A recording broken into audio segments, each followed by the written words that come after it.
Hello everyone, कैसे हैं आप सब। उम्मीद करता हूं कि आपकी स्टडी बहुत अच्छी चल रही होगी और आपका स्वास्थ्य एकदम ठीक होगा।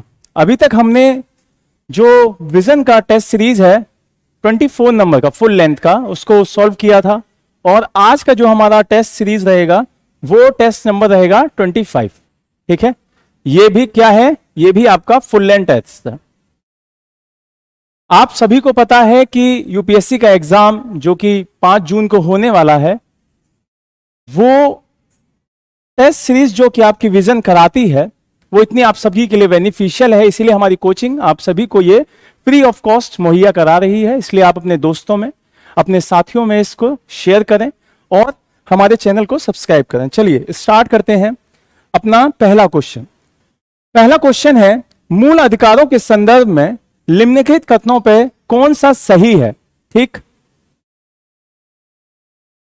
इसमें बताना है कि कौन सा आपका ऑप्शन सही है। ठीक, तो ऑप्शन पढ़ते हैं। पहला, राज्य के स्वामित्व वाले शिक्षण संस्थानों में धार्मिक निर्देश दूसरे धर्म के लोगों पर उनकी सहमति के बिना थोपे जा सकते हैं। नहीं, ऐसा नहीं है कि आप किसी की सहमति के बिना उस पर कोई भी चीज थोप देंगे, ये चीज नहीं होगी।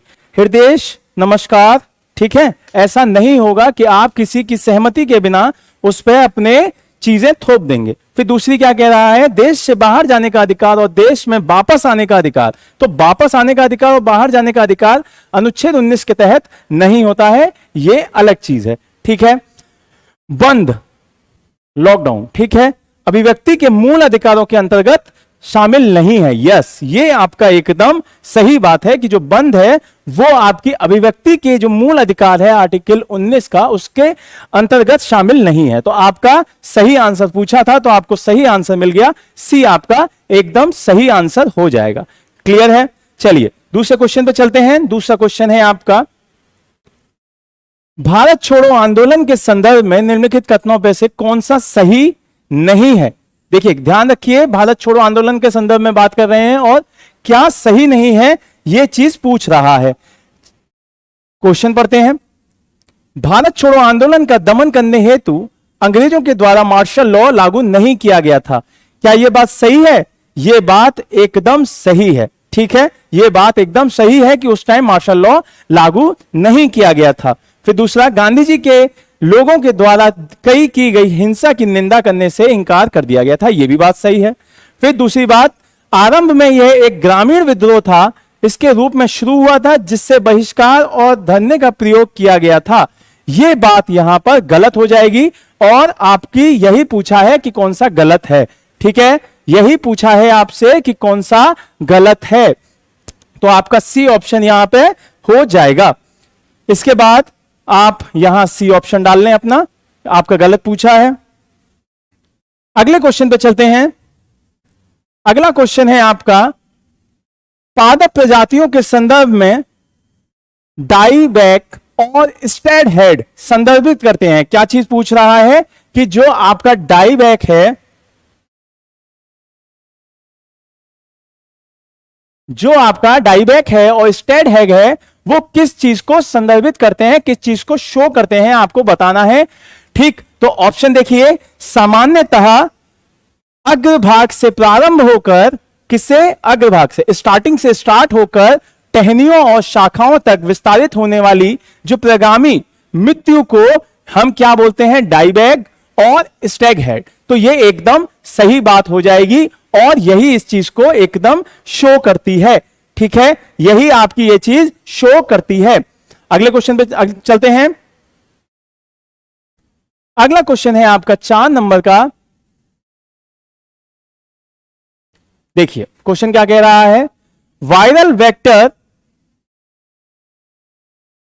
बेस्ट वैक्सीन के संदर्भ में निम्नलिखित कथनों पर विचार करना है। ठीक है, और क्या बताना है, सही बताना है आपको कि कौन सा आपका सही है।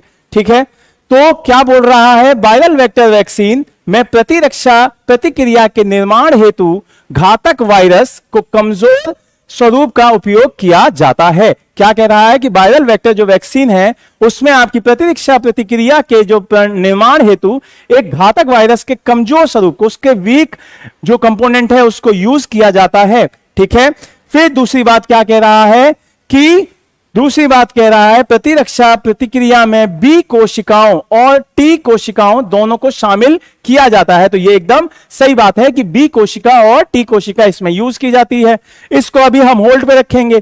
फिर वेक्टर के पिछले संपर्क से वैक्सीन की प्रभावशीलता कम हो जाती है। यह एकदम सही बात है कि जो वेक्टर का पिछला संपर्क होता है वहां से वैक्सीन की प्रभावशीलता कम हो जाती है। तो 2 और 3 आपके एकदम सही हैं। तो 2 और 3 यहीं पे है। क्यों? क्योंकि आपका तीनों एक साथ कहीं नहीं दे रखे, तो यह आपका गलत हो जाएगा। क्लियर है? इस तरीके से आप एलिमिनेट कर सकते हैं आंसरों को, इस तरीके से आप चीजों को एलिमिनेट कर सकते हैं और आपको सही आंसर मिल जाएगा। चलिए अगले क्वेश्चन पे चलते हैं। अगला क्वेश्चन है आपका 5वें नंबर का। वास्तुकला की अमरावती शैली के संदर्भ में निम्नलिखित कथनों में से कौन सा सही है? क्या बोल रहा है कि अमरावती शैली से बात कर रहा है और आपसे पूछ रहा है कि कौन सा सही है। ठीक, देखिए 3 ऑप्शन दे रखे हैं और उसके नीचे आपको चीजें बतानी है कि कौन सा सही है इन कथनों में। पहला, यह सातवाहन काल के दौरान विकसित हुई थी। एकदम सही बात है कि जो अमरावती शैली है वो आपके सातवाहन जो डायनेस्टी है उसके टाइम पीरियड में स्टार्ट की गई थी। एकदम सही बात है। फिर दूसरी बात क्या कह रहा है, इसमें प्रकृति संबंधी आकृतियों की तुलना में मानव आकृतियों का अधिक महत्व था। यह भी एकदम सही बात है। ठीक है कि मानव आकृतियों का एकदम बहुत ज्यादा महत्व था उस टाइम के चित्रकलाओं और उसकी पेंटिंग्स में। क्लियर है? फिर तीसरी बात क्या कह रहा है कि इसमें मुख्य रूप से सफेद धब्बेदार लाल बलुआ पत्थर का उपयोग किया गया था। नहीं, इसमें सफेद धब्बेदार लाल बलुआ पत्थर का प्रयोग नहीं किया गया था। तो 1 और 2 कहां सही हैं? आपके डी ऑप्शन में एकदम सही है। तो आपका डी ऑप्शन यहां पे करेक्ट हो जाएगा। क्या करेक्ट हो जाएगा? D option. रामायण हरे राधे राधे, राधे राधे रामायण हरे। क्लियर है? इतना क्लियर है? अगले क्वेश्चन पे चलें। अगला क्वेश्चन है आपका 6ठे नंबर का क्वेश्चन। यह है आपका इकोनॉमिक्स से। क्वेश्चन क्या कह रहा है? क्वेश्चन कह रहा है यह अर्थव्यवस्था में ऐसी स्थिति है जो वेतन और मूल्य, क्या? वेतन और मूल्य की अंत क्रियात्मक प्रक्रिया का परिणाम होती है, जिसमें वेतन मूल्य में वृद्धि करता है। जो आपकी पे है वो आपके पे मूल्य में वृद्धि करता है और मूल्य वेतन में वृद्धि करता है। दोनों चीजें 22 वर्षा होती हैं। ठीक है, यह वर्ष 1935 में अमेरिका की अर्थव्यवस्था में पहली बार मुद्रास्फीति का एक संभाव्य कारण थी। ठीक, आपसे क्या बोल रहा है कि ये जो ऊपर का पूरा पैराग्राफ दे रखा है वो किस चीज को शो कर रहा है, कौन सी चीज को, कौन से ऑप्शन को शो कर रहा है, आपसे यह पूछा गया है। तो आपको सीधे सीधे पता होना चाहिए कि ये जो चीजें होती हैं वो मुद्रास्फीति कुंडली की मानी जाती हैं, उसके अंतर्गत इसमें कहा जाता है। ठीक है, तो मैं इस चीज को ज्यादा आपसे क्लेरिफाई नहीं करूंगा। क्यों? क्योंकि मैं इकोनॉमिक्स का टीचर उस तरीके से विशुद्ध टीचर नहीं हूं। बाकी का मैं आपको बता सकता हूं कि ये आपकी मुद्रास्फीति कुंडली से बात की गई है। ठीक है, चलिए नेक्स्ट क्वेश्चन पे चलते हैं। नेक्स्ट क्वेश्चन है आपका 7वां। हाल ही में नासा के द्वारा, किसके द्वारा? नासा के द्वारा ट्रोजन क्षुद्र ग्रह का अध्ययन करने के लिए मिशन लूसी, कौन सा मिशन? लूसी लॉन्च किया गया। ट्रोजन क्षुद्र ग्रह के संदर्भ में निम्नलिखित कथनों पर विचार कीजिए। एक क्वेश्चन यहीं से पता चल गया कि नासा ने एक लूसी जो मिशन है वो किसके लिए स्टार्ट किया है? ट्रोजन आपके क्षुद्र ग्रहों के लिए। दूसरी बात कह रहा है कि कौन सा इसके लिए सही है, तो आपको बताना है। ट्रोजन क्षुद्र ग्रह छोटे पिंड हैं जिन्हें प्रारंभिक सौर मंडल का अवशेष माना जाता है। ठीक है, क्या कह रहा है कि जो ट्रोजन क्षुद्र ग्रह हैं वो छोटे छोटे क्या हैं? आपके पिंड हैं जो कि सबसे पहले जो सौर मंडल था उसके अवशेषों को माना गया है। फिर दूसरा पॉइंट क्या कह रहा है? दूसरा पॉइंट कह रहा है कि ट्रोजन क्षुद्र ग्रह बृहस्पति के साथ साथ सूर्य की परिक्रमा करते हैं। ये दोनों ही बातें आपकी सही हैं। क्यों? क्योंकि ट्रोजन जो क्षुद्र ग्रह होते हैं वो आपके बृहस्पति के साथ किसकी परिक्रमा करते हैं? आपकी जो सूर्य है उसकी परिक्रमा करते हैं। ठीक, चलिए तो इसमें आपका 1 और 2 करेक्ट हो जाएंगे। क्या होगा? 1 और 2 दोनों ही करेक्ट हो जाएंगे। क्लियर है? चलिए नेक्स्ट क्वेश्चन पर चलते हैं। नेक्स्ट क्वेश्चन है आपका निर्वाचन संबंधी विवादों के जो आपकी विवाद हो जाते हैं इलेक्शंस के टाइम पे, तो उसके सॉल्यूशन के लिए यह बात कही गई है और कौन सा सही है आपसे यह पूछ रहा है। क्लियर है? निर्वाचन संबंधी विवाद है। अब क्या कह रहा है देखिए, पंचायत से संबंधित निर्वाचन याचिका पर निर्णय करने का अधिकार उच्च न्यायालय में निहित होता है। क्या बोल रहा है कि निर्वाचन जो होता है पंचायत का वो कहां जाता है? उच्च न्यायालय में। ऐसा बिल्कुल भी नहीं है, ठीक है, उच्च न्यायालय में वो नहीं जाता है। क्लियर? चलिए, क्यों? क्योंकि उसका अधिकार राज्य सरकार के पास रहता है। फिर दूसरी बात, संसद या राज्य विधानमंडल के किसी भी सदन से संबंधित निर्वाचन विवाद को विधि के द्वारा स्थापित प्रशासनिक अधिकारों के द्वारा निपटान किया जा सकता है। यस, एकदम सही बात है। तीसरा, लोकसभा अध्यक्ष से संबंधित निर्वाचन विवाद, किससे? लोकसभा के जो अध्यक्ष चेयरपर्सन है, जो कि अभी कौन है? बिरला जी हैं, उसके विवाद से उच्च न्यायालय के द्वारा किया जा सकता है। एकदम सही बात है, ठीक है, एकदम सही बात है। ठीक, तो इसमें हम कौन सा आंसर लेंगे? 2 और 3 कहां आ रहा है? 2 और 3 ये रहा, ठीक है, बी ऑप्शन आपका करेक्ट हो जाएगा। कौन सा ऑप्शन आपका करेक्ट हो जाएगा? 8 का आपका बी ऑप्शन एकदम करेक्ट हो जाएगा। क्लियर है? अगले क्वेश्चन पे चलते हैं। अगला क्वेश्चन है आपका 9 नंबर का। 9 नंबर के क्वेश्चन पे चलते हैं और 9 नंबर है आपका ये, राजकोषीय फिसलन का परिणाम निम्नलिखित में से क्या हो सकता है? तो राजकोषीय फिसलन के बारे में यह बात पूछी गई है कि इसका क्या परिणाम हो सकता है। सही उत्तर का आपको आंसर देना है। बड़ी सरकारी उधारियां, एकदम सही बात है, ये हो सकती हैं, ठीक है, ये हो सकती हैं, एकदम हो सकती हैं। फिर निम्न ब्याज दर, नहीं, ये नहीं हो सकता, उच्च ब्याज दर होती है। तीसरा, निजी क्षेत्र से निवेश का बहिर्गमन, ठीक, ये भी हो सकता है। तो 1 और 3 आपका सही हो जाएगा, सी ऑप्शन आपका करेक्ट हो जाएगा। क्लियर है? सी ऑप्शन आपका क्लियर हो जाएगा, 9 का सी। चलिए 10वें क्वेश्चन पे चलते हैं। 10वां क्वेश्चन है आपका आपके सामने और ये भी आपके इकोनॉमिक्स से है, ठीक, पढ़िए। राष्ट्रीय बचत प्रमाण पत्र के संदर्भ में क्या कह रहा है कि राष्ट्रीय बचत प्रमाण पत्र के संदर्भ में निम्नलिखित कथनों पर विचार करना है। ठीक है, किसके संदर्भ में? राष्ट्रीय बचत प्रमाण के संदर्भ में। क्या कह रहा है क्वेश्चन? यह सरकार के द्वारा समर्थित बचत योजना है जिसे भारत में किसी भी सामान्य डाकघर से खरीदा जा सकता है। एकदम सही बात है कि यह गवर्नमेंट के द्वारा, केंद्र सरकार के द्वारा एक बचत योजना है जिसे हम डाकघर से खरीद सकते हैं। क्लियर है? फिर दूसरा, यह प्रत्याभूत प्रतिफल और आयकर अधिनियम 1961 के अंतर्गत छूट प्रदान करता है। यह भी एकदम सही बात है कि यह 1961 के अधिनियम, जो कि आयकर अधिनियम है, उसके तहत आपको छूट प्रदान करता है। फिर अगली बात, राष्ट्रीय बचत प्रमाण पत्र को भारत के राष्ट्रपति की समक्ष प्रतिभूतियों के रूप में गिरवी रख जाता है और हस्तांतरित भी किया जा सकता है। यह भी एकदम क्लियर है, यह भी सही बात है। तो आपका 1 2 3 ये कहां है? ये है आपके डी ऑप्शन में, और डी ऑप्शन आपका आंसर हो जाएगा। क्लियर है? डी ऑप्शन आपका आंसर हो जाएगा। इसको एकदम सही मान लेंगे कि डी ऑप्शन आपका आंसर है। क्लियर? चलिए नेक्स्ट क्वेश्चन पे चलते हैं। नेक्स्ट क्वेश्चन है आपका 11वें नंबर का। तराई आंख लैंडस्केप टैल, ठीक है, टैल बोल लीजिए, टाल बोल लीजिए।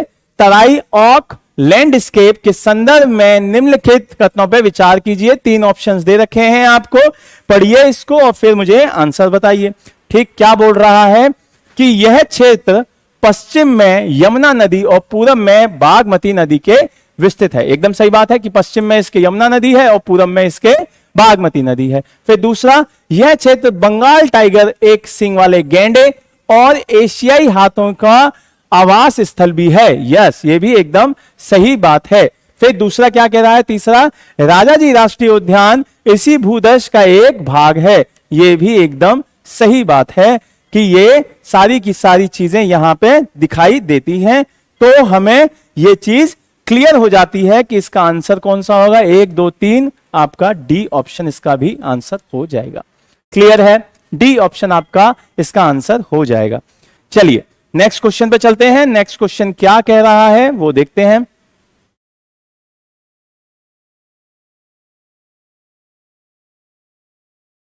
नेक्स्ट क्वेश्चन है आपका 12वें नंबर का क्वेश्चन। अंतरराजकीय नदी जल विवाद अधिनियम, कौन सा? अंतरराजकीय नदी जल विवाद अधिनियम 1956 के, किसके? 1956 के संदर्भ में ये बातें दी गई हैं। कौन सा सही है आपको ये बताना है। क्लियर है? कौन सा सही है आपको ये बात बतानी है। पहला, इसमें नदी बोर्डों की स्थापना का प्रावधान किया गया है। इसमें क्या किया गया है कि जो नदी बोर्ड है उसकी स्थापना की गई है, तो ऐसा नहीं है, इसके अंतर्गत ये चीज नहीं की गई। दूसरा, जल विवाद न्यायाधिकरण के अध्यक्ष और सदस्यों को भारत के मुख्य न्यायमूर्ति के द्वारा नामित किया जाता है, तो ये बात एकदम सही है कि जो आपके इस बोर्ड के लोग होते हैं वो किसके द्वारा चुने जाते हैं? भारत के जो मुख्य न्यायमूर्ति हैं उनके द्वारा वो चुने जाते हैं। फिर तीसरी बात क्या कह रहा है? तीसरी बात वो कह रहा है कि विवाद की स्थिति में कोई राज्य सीधे न्यायाधिकरण की अपील कर सकता है। नहीं, ऐसा भी नहीं है कि कोई भी राज्य जाके सीधे न्यायाधिकरण में अपील कर देगा, ऐसा भी नहीं है। तो आपका केवल कौन सा सही होगा? केवल आपका सही होगा आपका केवल बी ऑप्शन। ठीक है, बी ऑप्शन इसका एकदम सही आंसर हो जाएगा। अगले क्वेश्चन पे चलते हैं। अगला क्वेश्चन है आपका 13वां क्वेश्चन। देखिए 13वां क्वेश्चन पढ़िए और फिर उसको बताइए। 13वां क्वेश्चन है आपका टर्टल सर्वाइवल अलायंस, TSA। ठीक है, TSA के बारे में बात कर रहा है। पढ़ के बताइए कि वो क्या कह रहा है। दोनों ऑप्शन पढ़िए फिर बताइए।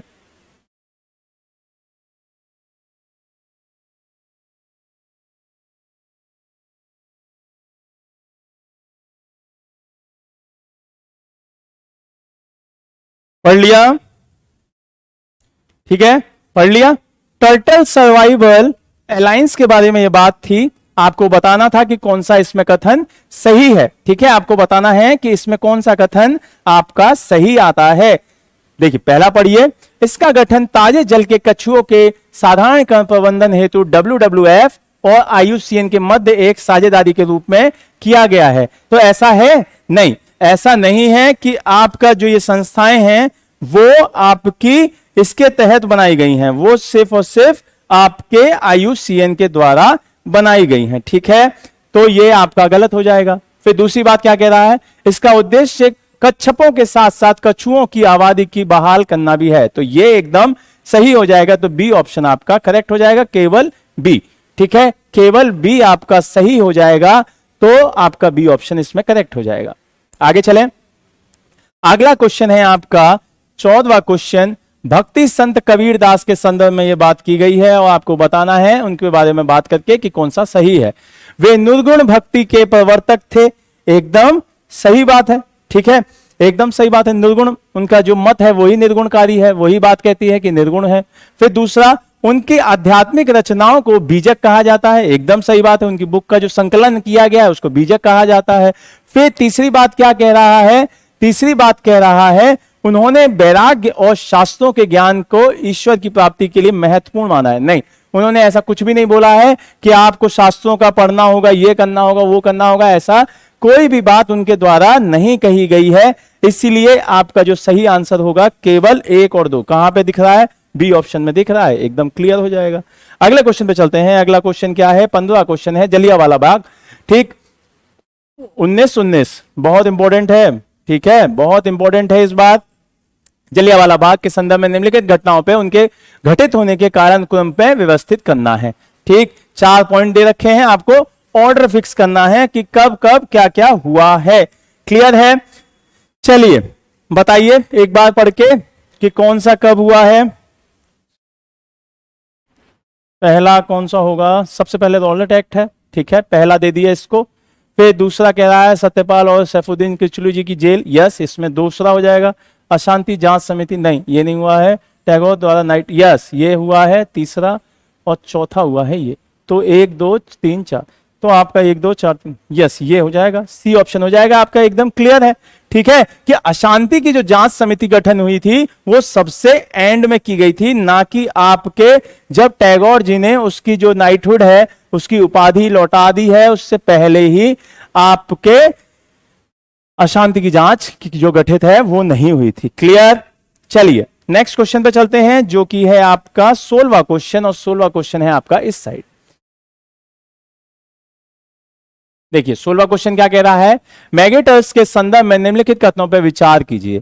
क्या कह रहा है कि मैग्नेटस के संदर्भ में आपको कुछ कथन दे रखे हैं, आपको बताना है कि कौन सा सही है। ठीक, कौन सा सही है। पहला, मैग्नेटस एक प्रकार का न्यूट्रॉन तारा है।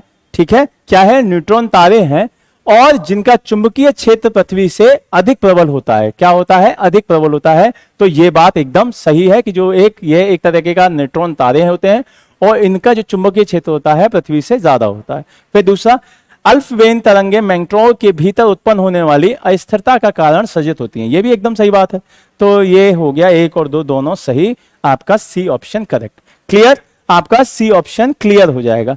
क्लास को शेयर करते रहिए, क्लास को शेयर करते रहिए। आई नो कि ये थोड़े टफ क्वेश्चंस होते हैं, बट क्लास को शेयर करते रहिए और लाइक करते रहिए। चलिए अगले क्वेश्चन पे चलते हैं। अगला क्वेश्चन है आपका, हाल ही में डॉलर की तुलना में रुपये का मूल ह्रास हुआ है। ठीक है, आप सभी को पता होगा कि रुपये की जो वैल्यू है वो कम होती जा रही है। ठीक है, फिर यह उभरती बाजार मुद्राओं का सबसे बड़ा मूल्य ह्रासों में से एक है। यस, इस संदर्भ में निम्नलिखित में से कौन सा अमेरिकी डॉलर की तुलना में भारतीय रुपये का मूल्य ह्रास का कारण हो सकता है। अब ये क्वेश्चन क्या कह रहा है, ये समझना चाहिए कि ये क्वेश्चन कह रहा है कि हमारे रुपये की वैल्यू क्यों कम होती है, हमें ये बताना है। ठीक है, हमें क्या बताना है कि रुपये की वैल्यू क्यों कम होती है। तो चलिए देख लेते हैं कि क्यों कम होती है, सही उत्तर देंगे। फिर सेंट्रल बैंक ऑफ अमेरिका के द्वारा ब्याज दरों में वृद्धि। यस, ये होता है। क्यों, अगर जब सेंट्रल बैंक ऑफ अमेरिका ब्याज दर अपना ऊंचा कर देगा तो आपका जो पैसा है, जो रुपया है, उसका गिरावट आ जाएगी उसकी वैल्यू में। तो एकदम सही है। फिर दूसरा क्या कह रहा है, भारत में विदेशी पोर्टफोलियो में निवेश में वृद्धि। नहीं, ऐसा नहीं है कि जो भारत में विदेशी पोर्टफोलियो का निवेश हो रहा है उसकी वजह से ऐसा कुछ होता है, नहीं, ऐसा भी बिल्कुल कुछ नहीं है। फिर अगला, भारतीय रिजर्व बैंक आरबीआई के द्वारा सरकारी प्रतिभूतियों का अधिग्रहण कार्यक्रम के तहत सरकारी प्रतिभूतियों की खरीद। यस, ये भी होता है कि जब आप सरकारी प्रतिभूतियों को खरीद लेंगे आरबीआई के द्वारा, तो वो भी आपके रुपये की वैल्यू कम करने में मददगार रहेगा। आपको पैसे की वैल्यू कम करनी पड़ेगी, अपने रुपये की वैल्यू। ठीक है, तो ये चीज 1 और 3 कहां सही है, 1 और 3 देखते हैं कहां पे सही है। 1 और 3 सी ऑप्शन में देखो दिख रही होगी आपको, 1 और 3 यही सही है, सी ऑप्शन हो जाएगा आपका। क्लियर, अगले क्वेश्चन पे चलते हैं। अगला क्वेश्चन है आपका 18वां क्वेश्चन क्या कह रहा है, 18वां क्वेश्चन कह रहा है आपसे कि भारत में नियोजित के इतिहास के संदर्भ में निम्नलिखित किसने 1950 में सर्वोदय योजना की शुरुआत की थी। बहुत इंपॉर्टेंट क्वेश्चन है कि जो सर्वोदय योजना है उसकी शुरुआत 1950 में किसके द्वारा की गई थी। तो इसका जो क्लियर आंसर हो जाएगा वो क्या हो जाएगा, वो हो जाएगा आपका जयप्रकाश नारायण जी। ठीक है, क्या हो जाएगा, जयप्रकाश नारायण जी। इसका आंसर एकदम क्लियर, डी ऑप्शन इसका क्लियर हो जाएगा। अगले क्वेश्चन पे चलें। अगला क्वेश्चन है आपका 19वां क्वेश्चन।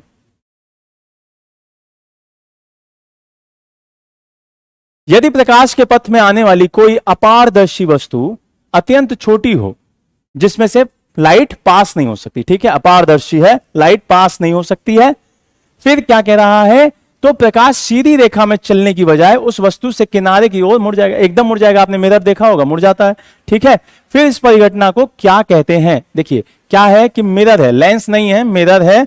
आपकी कोई भी ऐसे जा रही है लेकिन इसे टकरा के ऐसे ट्रांसफर कर जाती है, तो इसको हम क्या बोलते हैं, ये पूछ रहा है।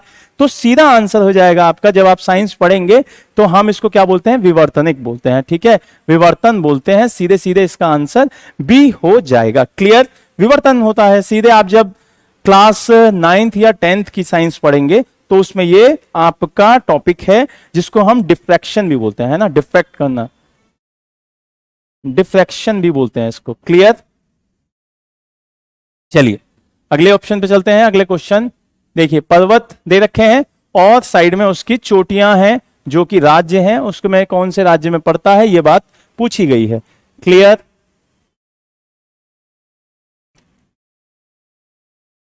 एक तरफ पर्वत एक तरफ राज्य।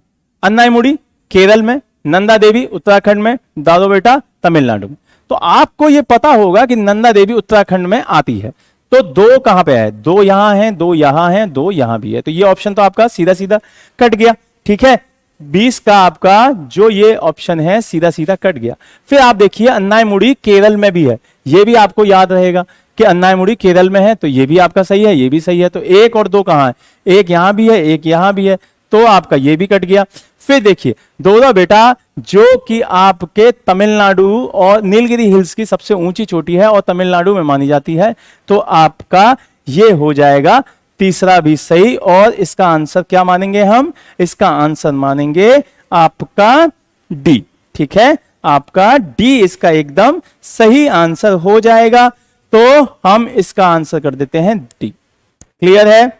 डी ऑप्शन एकदम क्लियर हो जाएगा। अगले क्वेश्चन पे चलते हैं। अगला क्वेश्चन है 21। अब कुछ रिपोर्ट्स दे रखी हैं और जारी करने वाली उसकी सोसाइटी दे रखी है। ठीक है, जारी करने वाली उसकी सोसाइटी दे रखी है। पहला, वैश्विक नवाचार सूचकांक क्या बोल रहा है? वैश्विक नवाचार सूचकांक WIPO। ठीक है, ये क्या सही है? ये एकदम सही है। ठीक है, WIPO इसको करती है, विश्व बौद्धिक संपदा संगठन इसको करती है, और ये आंसर आपका एकदम सही है।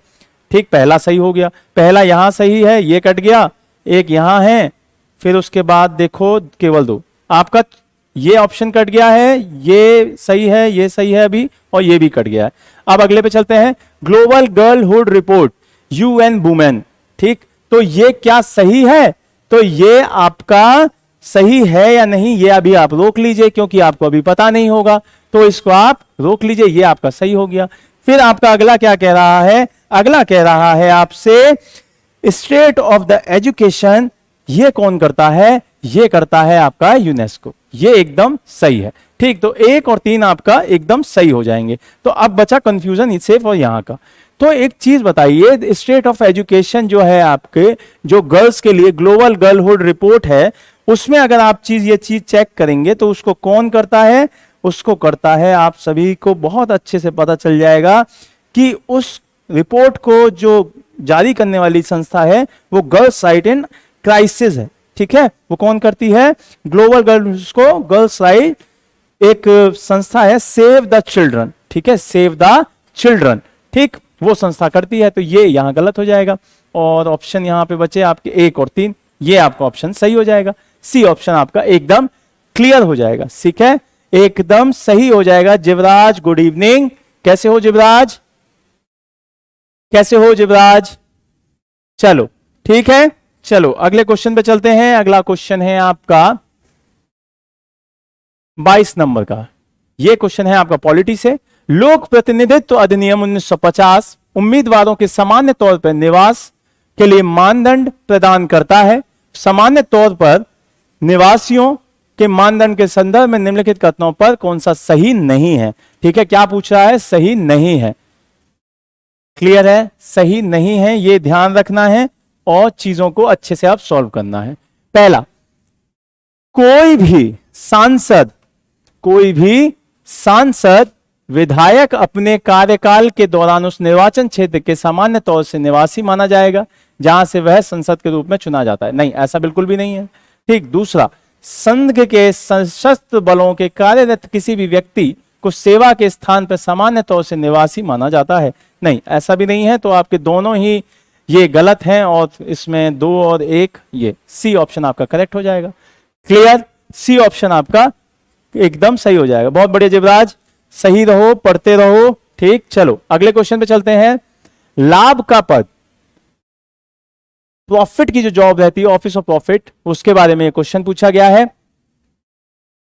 उसके संदर्भ में आपको बात करनी है कि कौन सा सही है, आपको यह बताना है। लाभ का पद, आपका पहला पॉइंट, लाभ के पद के आधार पर किसी विधायक या सांसद के निहर घोषित करने के लिए शक्ति भारत के निर्वाचन आयोग में निहित होती है। तो क्या ऐसा सही है? नहीं, ऐसा बिल्कुल भी नहीं है कि वो भारत के निर्वाचन आयोग को ये पावर हो, ये पावर उनको नहीं है। क्लियर है? ये पावर उनको नहीं है, पहला पॉइंट। दूसरा, पहला हो गया गलत। फिर दूसरा क्या कह रहा है? इसे संसद अधिनियम 1959 में परिभाषित किया गया है। क्या यह बात सही है कि इसे संसद अधिनियम 1959 के तहत क्या किया गया है? परिभाषित किया गया है? नहीं, इसे आपके जो अनुच्छेद 102 और अनुच्छेद 191(1), ठीक, उसके तहत बताया गया है। तो यह भी गलत हो जाएगा। 191 1 के तहत बताया गया है। फिर दूसरा, यह विधायिका और कार्यपालिका के बीच शक्ति के पृथक्करण के सिद्धांत को लागू करने का प्रयास करता है। यस, ये सही बात है। तो केवल 3 आपका सी ऑप्शन यहां भी सही हो जाएगा। क्लियर है, सी ऑप्शन आपका यहां भी सही हो जाएगा। अगले क्वेश्चन पे चलते हैं। अगला क्वेश्चन है आपका 24वां क्वेश्चन है ट्रेंच फार्मिंग। क्या बोल रहा है? ट्रेंच फार्मिंग से क्वेश्चन है और आपको सही बताना है कि कौन सा सही है। ट्रेंच फार्मिंग के बारे में बात की गई है। यह अत्यधिक सर्दियों के दौरान सब्जियां उगाने की एक तकनीक है। ठीक, क्या बोल रहा है कि सब्जियां उगाने की एक तकनीक है जो कि सर्दियों में यूज की जाती है। दूसरा, यह सब्जियों के विकास के लिए उपयुक्त जलवायु परिस्थितियों का निर्माण करने के लिए सौर ताप का उपयोग करता है। तो देखिए, ये एकदम सही बात है कि ये सर्दियों में एक यूज की जाने वाली टेक्निक है। फिर दूसरा, ये सौर ताप का उपयोग करते हैं। ये दोनों ही बात सही है, तो आपका सी ऑप्शन यहां भी ठीक होगा। अगले क्वेश्चन पे चलते हैं। अगला क्वेश्चन है 25 नंबर का क्वेश्चन। 25 नंबर का क्वेश्चन क्या कह रहा है? 25 नंबर का क्वेश्चन है आपका कि फॉल्स मालाबार ग्लाइडिंग मेढक के संदर्भ में निम्नलिखित कथनों पर विचार कीजिए। ठीक है, फॉल्स मालाबार जो ग्लाइडिंग मेढक है उसके बारे में बात की गई है, तो आपको बताना है। ठीक, यह पश्चिमी घाट के लिए स्थानिक प्रजाति है। ठीक है, क्या कह रहा है कि यह पश्चिमी घाट के लिए एक स्थानिक प्रजाति है। एकदम सही बात है। फिर दूसरा, यह IUCN की 30 प्रजातियों की रेड लिस्ट में क्रिटिकली एंडेंजर्ड प्रजाति में सूचीबद्ध है। यस, ये भी सही है कि इसको क्रिटिकली एंडेंजर्ड जो प्रजातियां होती हैं उसमें डाला गया है। फिर तीसरा, मादा मेढक अंडे देने के लिए पत्तियों के झाग के घोंसले बनाती हैं और जिसे बाद में नर मेढक के द्वारा निषेचित किया जाता है। तो ये भी बात सही है। तो तीनों ही सही हैं और तीनों कहां पे सही दिखाई दे रही हैं? डी ऑप्शन में आपको तीनों सही दिखाई दे रही होंगी। क्लियर है। अगले क्वेश्चन पे चलते हैं। अगला क्वेश्चन है आपका 26वां। भारत के सुदूर उत्तर पश्चिमी भागों में मानसून के निवर्तन की घोषणा के लिए IMD के द्वारा निम्नलिखित में से कौन सा परिचालन मानदंड का उपयोग किया जाता है? तो आपको बताना है कि जो आपकी IMD के द्वारा कौन से मानदंडों का उपयोग किया जाता है और कौन सा सही है। इसमें से 3 ऑप्शन दे रखे हैं, 3 पॉइंट दे रखे हैं। क्षेत्र में लगातार 5 दिनों तक वर्षा ना होना, फिर उसके बाद दे रहा है निम्न क्षोभ मंडल में चक्रवात का बनना और नमी की मात्रा का पर्याप्त कमी होना। तो ये तीनों ही पॉइंट एकदम सही है कि लगातार 5 दिन तक अगर बारिश नहीं होती है तो वो पॉइंट है। फिर उसके बाद कह रहा है कि आपकी नमी की मात्रा पर्याप्त की कमी है, उसकी वो भी बात सही है, और निम्न क्षोभ मंडल में चक्रवात का बनना। तो ये तीनों सही हैं और डी ऑप्शन आपका करेक्ट हो जाएगा। क्लियर है, डी ऑप्शन आपका करेक्ट हो जाएगा। अगले क्वेश्चन पे चलते हैं। अगला क्वेश्चन है आपका 27वां क्वेश्चन। 27वां क्वेश्चन क्या कह रहा है? विदेशी अंशदान अधिनियम 2010 के संदर्भ में निम्नलिखित कथनों पर विचार करना है। ठीक है, क्या करना है? आपको विचार करना है विदेशी अंशदान अधिनियम 2010 के बारे में और कौन सा सही है ये आपको बताना है। क्लियर, ये आपको बताना है कि कौन सा सही है। पहला, यह एक समाचार पत्र के संपादक को किसी भी विदेशी कंपनी से धन स्वीकार करने से प्रतिबंधित करता है। एकदम सही बात। दूसरा, यह व्यक्ति के द्वारा प्राप्त विदेशी योगदान को किसी अन्य व्यक्ति के हस्तांतरित नहीं किया जा सकता। यह भी एकदम सही बात। यह केवल भारतीय स्टेट बैंक, नई दिल्ली की निर्दिष्ट शाखाओं में FCRA खाते के रूप में बैंक के द्वारा निर्दिष्ट खातों को प्राप्त किया जाना चाहिए। तो ये तीनों ही बातें आपकी क्लियर होती हैं। यस, ये तीनों की तीनों सही हैं। तो आपको कहां पे दिखाई दे रही हैं तीनों बातें सही? ए ऑप्शन में आपको दिख रही होंगी। तो ए ऑप्शन आपका करेक्ट हो जाएगा। क्लियर है, ए ऑप्शन आपका करेक्ट हो जाएगा। अगले क्वेश्चन पे चलते हैं। 28वां क्वेश्चन है आपका। 28वां क्वेश्चन क्या कह रहा है देखते हैं। चलिए, 28वां क्वेश्चन आपसे कह रहा है, देखो बच्चों, क्लास को शेयर करते रहो तभी मजा आएगा, क्योंकि ये देखो क्वेश्चन थोड़े टफ होते हैं। ऐसा नहीं है कि वन लाइनर क्वेश्चन हुए आप धड़ाधड़ आंसर देते जाओगे, तो ऐसा नहीं हो पाएगा। लेकिन आपको सुनना चाहिए, लाइव क्लास है। मैं जानता हूं थोड़ा सा बोरिंग हो जाती है क्योंकि ये बहुत टिपिकल क्वेश्चन है, यूपीएससी के क्वेश्चन हैं भाई। ऐसा नहीं है कि आप वन लाइनर क्वेश्चन हैं आप मार देंगे कहीं भी आंसर, तो वो नहीं हो पाएगा। लेकिन चलो, क्लास को शेयर करते रहना, चीजें बहुत इंपॉर्टेंट हैं, बहुत ज्यादा आप सभी के लिए यूजफुल है। क्वेश्चन है, निम्नलिखित में से कौन सा कारक यमुना नदी में झाग की वृद्धि के लिए उत्तरदायी है? आपने देखा होगा दिल्ली में कि बहुत सारा झाग दिखाई देता है, और वो उसका क्या कारण है आपको ये बताना है। ठीक, तो आपको देखना होगा कौन सा पॉइंट सही है। नदी में जल के फॉस्फोट और जो एक्सट्रैक्टेड होते हैं उसकी उपस्थिति, एकदम सही बात। सर्दी में मौसम में जल के कम मात्रा, एकदम सही बात। अशांति या बैराज से नदी का जल का गिरना, यह भी सही बात। वनस्पति का विघटन और तंतु में जीवाणुओं की उपस्थिति, यह भी सही बात।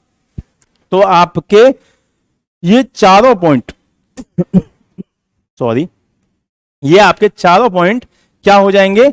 ये आपके चारों पॉइंट सही हो जाएंगे। ठीक है, क्या हो जाएंगे? चारों पॉइंट सही हो जाएंगे। और कौन सा ऑप्शन हो जाएगा? डी ऑप्शन आपका करेक्ट हो जाएगा।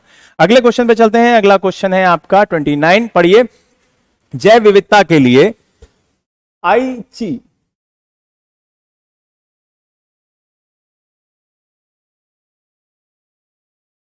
लक्ष्यों के संदर्भ में निम्नलिखित कथनों पे विचार कीजिए। ठीक है, आपको पॉइंट्स दे रखे हैं, आपको बताना है कि कौन सा सही होगा। ठीक,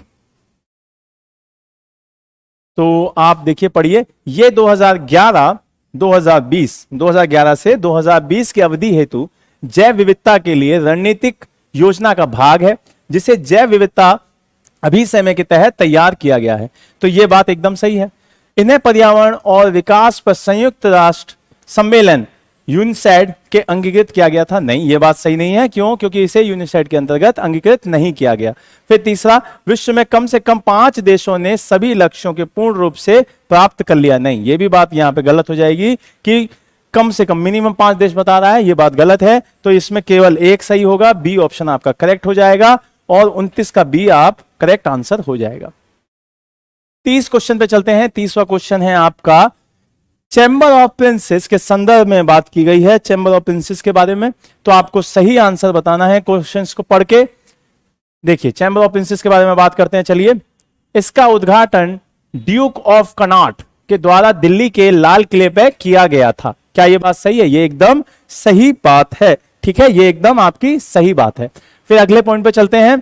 अगला पॉइंट है सीमित विधायी और क्षेत्राधिकार वाली सभी रियासतों को प्रत्यक्ष प्रतिनिधित्व प्राप्त था। नहीं, ऐसा नहीं है। जो सीमित विधायी और क्षेत्राधिकार वाली सभी जो रियासत है उनको क्या है? पूरा का पूरा क्षेत्र जो प्रतिनिधित्व है वो प्राप्त नहीं था। क्लियर?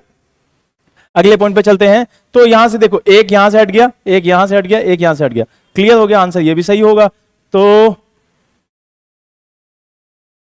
यस, नहीं सॉरी, 2 कटा है ना, तो 2 यहां है, 2 यहां है, 2 पॉइंट कट गए। ठीक, अब देखते हैं तीसरा पढ़ते हैं। यह केवल एक सलाहकारी और परामर्शदर्शी निकाय। यस, एकदम सही बात है। यह सलाहकारी भी है और परामर्शदर्शी भी है। ठीक, तो आपका सी ऑप्शन हो गया। क्लियर है? अगले क्वेश्चन पे चलते हैं। अगला क्वेश्चन है 31 क्वेश्चन क्या कह रहा है? रामसर कन्वेंशन के बारे में क्वेश्चन कह रहा है। रामसर साइट्स वगैरह आपको बहुत पता होनी चाहिए। 49 हो गई हैं। आपको ये चीजें क्लियर होनी चाहिए कि हमारे टाइम में कितने, हमारे आजकल न्यूज में कितनी रामसर साइट्स चल रही हैं। ये सारी की सारी चीजें आपको न्यूज में अपडेट रहनी होंगी। ये चीजें आपको पता चलनी चाहिए कि क्या चल रहा है मार्केट में, है ना। तो देखते हैं अपनी चीजें। क्वेश्चन क्या है? रामसर साइट्स कन्वेंशन के बारे में। ठीक है, सही बताना है। मैंने आपको बताया है, पहले क्वेश्चन पढ़ने से पहले नीचे देख लो सही पूछ रहा है या गलत पूछ रहा है। ठीक है, यह एक ऐसी आर्द्रभूमि स्थलों की एक सूची है जहां पे मानवीय हस्तक्षेप के परिणाम स्वरूप परिस्थितिकी स्वरूप का या स्थिति में परिवर्तन हुए हैं। ऐसा क्या बोल रहा है कि जो आर्द्र भूमियां हैं ये ऐसे जो स्थल होते हैं जहां पे मानव का जो हस्तक्षेप है वो उसमें शामिल होता है, उसमें चेंजेस होते हैं, उसके बारे में बात कर रहा है। एकदम सही बात कर रहा है भाई, है ना। तो ए तो सही हो गया। फिर केवलादेव राष्ट्रीय उद्यान और चिल्का झील भारत में 2 ऐसी आर्द्र भूमियां हैं जिन्हें वर्तमान में मॉन्ट्रेक्स रिकॉर्ड में शामिल किया गया। नहीं, अब इसमें से ये हट गई है, सिर्फ अब एक ही रह गई है, तो ये आपका गलत हो जाएगा। तो आप पहले 2 थी, अब एक ही है, तो आपका केवल एक ऑप्शन ए सही है। ठीक है, पहले 2 हुआ करती थी, लेकिन आज की डेट में मात्र आपके पास एक ही मॉन्ट्रेक्स जो रिपोर्ट है उसके तहत आती है आपकी साइट, तो आपका सिर्फ और सिर्फ ए ऑप्शन करेक्ट हो जाएगा। क्लियर है? उसके बाद चलते हैं अगले क्वेश्चन पर। अगला क्वेश्चन है, आपको देखना होगा, देखो अभी एक तो चीज यहां पे एक चीज और है, जो चिल्का है उसकी जगह लोकटक होगा। एक तो वैसे ही गलत हो गया। क्लियर है? चलो अगले क्वेश्चन पे चलते हैं। अगला क्वेश्चन क्या है? सातवाहन राजवंश के संदर्भ में बात की गई है और आपको बताना है कि कौन सा सही है। ठीक है, सातवाहन के बारे में बात की गई है। उन्होंने बौद्ध होने का दावा किया और व्यापक पैमाने पर बौद्ध धर्म की महायान शाखा को प्रोत्साहन दिया। क्या कह रहे हैं कि जो सातवाहन थे उन्होंने क्या किया? बौद्ध होने का दावा किया, बाद में उन्होंने उसकी जो महायान शाखा है उसको भी प्रमोट किया। ऐसा है? नहीं, ऐसा नहीं है, क्योंकि सातवाहन जो होते थे ब्राह्मण होते थे। ठीक है, ब्राह्मण थे वो। ठीक। दूसरा, सातवाहन राजवंश की राजभाषा संस्कृत थी। नहीं, संस्कृत उनकी राजभाषा नहीं थी, संस्कृत उनकी राजभाषा नहीं थी, लेकिन वो संस्कृत को संरक्षण देते थे। ठीक है, क्या करते थे? संरक्षण देते थे। उसी तरीके से आप देखेंगे जो पहला है ना बौद्ध वाला, उसको भी वो संरक्षण देते थे, ना कि उसकी वो थी। और आपकी अगर राजभाषा पूछी जाए उनकी, तो उनकी राजभाषा प्राकृत थी। ठीक, ये यूपीपीसीएस में कई बार पूछा गया है क्वेश्चन। फिर अगला, सातवाहन राजवंश की सामाजिक संरचना में मातृवंशीय चिन्ह एकदम यस, माता को वहां बहुत मेन माना गया है। जो उनकी माँ वगैरह होती थी उनके आप देखेंगे वहां पे अभिलेख वगैरह भी मिले हैं। गौतमीपुत्र शतकर्णी के बारे में जो अभिलेख है नासिक वगैरह का, वो देखेंगे आप। सातवाहन राजवंश के अधिकांश के ठप्पांकित प्रकार के हैं। यस, एकदम सही। तो 3 और 4 यहां सही है। डी ऑप्शन सही हो जाएगा, क्योंकि 1 और 2 तो यहां से निकल ही गए, ये अपने आप गलत हो गए। क्लियर? अगले क्वेश्चन पे चलते हैं। अगला क्वेश्चन है आपका 33। विश्व व्यापार संगठन के बारे में बात की गई है, WTO के बारे में, और आपको देखना है कि जो विकासशील देशों के साथ उसका रिलेशन है उसके बारे में बात है, और कौन सा सही है ये आपको बताना है। ठीक है, चलो देखते हैं इसके बारे में क्या क्या बोल रहा है भाई, पढ़ लेते हैं। पहला, विश्व व्यापार संगठन अन्य देशों के सापेक्ष निम्न मानव विकास सूचकांक HDI किस आधार पर किसी देश के विकासशील देश के रूप में परिभाषित करता है। क्या ऐसा है? नहीं, ऐसा नहीं है कि वो इस बेसिस पे किसी भी देश को विकासशील देशों के रूप में परिभाषित करता हो। क्लियर? दूसरे पॉइंट पे चलते हैं। दूसरा पॉइंट क्या कह रहा है? क्लास को शेयर करते रहो भाई। क्लियर आ रहा है आप सभी को? क्लास को शेयर करते रहिए। दूसरा पॉइंट, विश्व व्यापार संगठन के अन्य सदस्यों के देशों के द्वारा विकासशील देश के दर्जे की चुनौती दी जा सकती है। ये एकदम सही बात है। तो केवल 2, बी ऑप्शन इसमें एकदम सही हो जाएगा। बी ऑप्शन आपका सही हो जाएगा। क्लास में बने रहिए। देखिए थोड़ा टफ तो है पेपर, इसलिए आपको हो सकता है मजा ना आए, लेकिन भाई पढ़ना तो पड़ेगा, चीजें करनी पड़ेंगी, है ना। यूपीएससी का पेपर है, कोई हलवा नहीं है कि आप चाहें तो मिनटों में आंसर दे दें, ऐसा नहीं होगा। आपको सुननी पड़ेंगी, चीजें देखनी पड़ेंगी, तभी होगा मामला। अगले क्वेश्चन पे चलते हैं। 34 क्वेश्चन 34, आइए 34 पे चलते हैं। भारत की राष्ट्रीय वन नीति 1988 के बारे में बात की गई है, उद्देश्यों के बारे में बात की गई है। ठीक, तो पढ़ लेते हैं चारों पॉइंट, फिर उसके बाद आपके ऑप्शंस जो निकलेंगे वो देखेंगे कि क्या क्या चीजें हैं आपकी। चलिए, वैसे इसमें क्या पूछा है? इसमें सही वाला पूछा है ना। इसमें सही उत्तर बताना है कि कौन सा इसमें सही है। चलो पढ़ते हैं। पहला पॉइंट क्या कह रहा है कि नदियों एवं झीलों के जल ग्रहण क्षेत्रों में मृदा अपरदन और कटाव को रोकना होता है इसका उद्देश्य। यस। दूसरा, राजस्थान के मरुस्थलीय क्षेत्रों और तटीय क्षेत्रों के बालू के टीलों का विस्तार को रोकना, एकदम सही बात। उद्देश्यों को प्राप्त करने और मौजूदा वनों पर दबाव को कम करने के लिए महिलाओं की भागीदारी को प्रोत्साहन करना, यस, ये भी एकदम सही बात है। महिलाओं को प्रमोट किया जा रहा है इसमें। फिर चौथी बात क्या कह रहा है? चौथी बात कह रहा है कि ग्रामीण और आदिवासी आबादी की जलावन, लकड़ी, चारा और लघु वनपज की जो आवश्यकताएं हैं उनको पूरा करना, तो ये बात भी एकदम सही है। तो चारों बात सही है आपकी, चारों बात कहीं ऑप्शन में दिखाई दे रही है सही। यस, चारों बात दिखाई दे रही हैं आपकी चौथे ऑप्शन में। चौथा ऑप्शन आपका एकदम सारी की सारी बातें शो करता है। अगले पॉइंट पे चलते हैं। अगला क्वेश्चन 35वां क्वेश्चन है।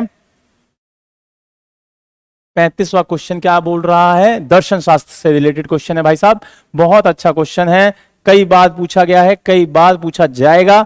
ठीक है, चलो पढ़ते हैं क्या बोल रहा है। यह दर्शन शास्त्र के 6 संप्रदायों में से सबसे प्राचीन है। ओके, सबसे प्राचीन बताया गया है। इसके अनुसार जगत की रचना के लिए दैवीय शक्ति की उपस्थिति आवश्यक नहीं है। क्या है? आवश्यक नहीं है। जगत अपने सृजन एवं विकास के लिए ईश्वर की अपेक्षा प्रकृति के प्रति अतिक ऋणी है। बाद में प्रकृति के अतिरिक्त पुरुष या आत्मा को इस संप्रदाय के एक तत्व के रूप में प्रस्तुत किया गया है और दोनों को जगत सृजन का श्रेय दिया गया है। प्रकृति को और मनुष्य को आपकी जो अर्थ है उसका विकास के जो योगदान है उसका पूरा क्रेडिट किसे दिया गया है? प्रकृति को और मनुष्य को। क्या ये बात सही है? ठीक है, मान लेते हैं सही है।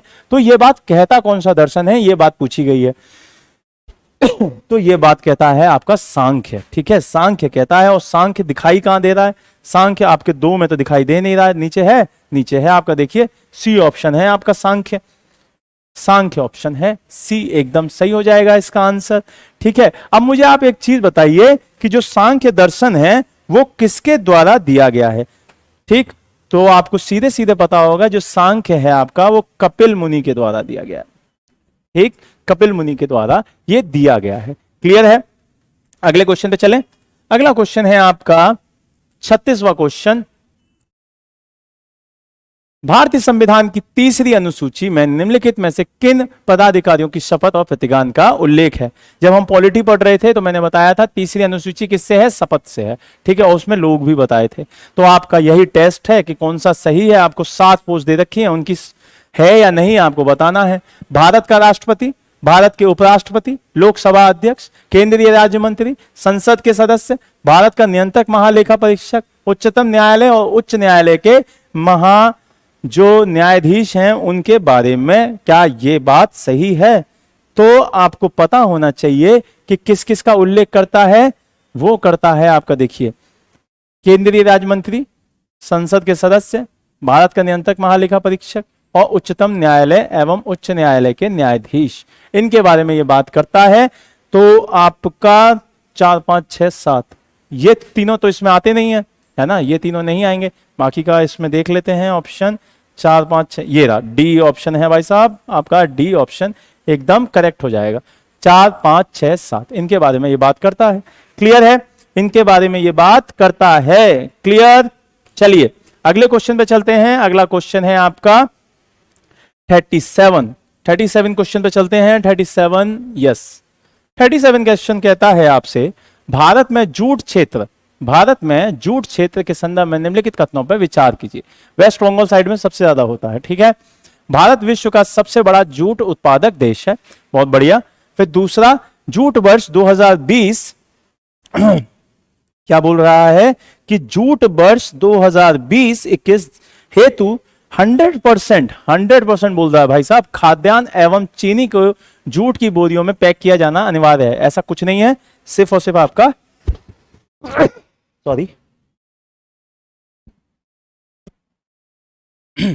आपका दूसरा पॉइंट गलत है। पहला पॉइंट एकदम सही है कि हमारा जो इंडिया है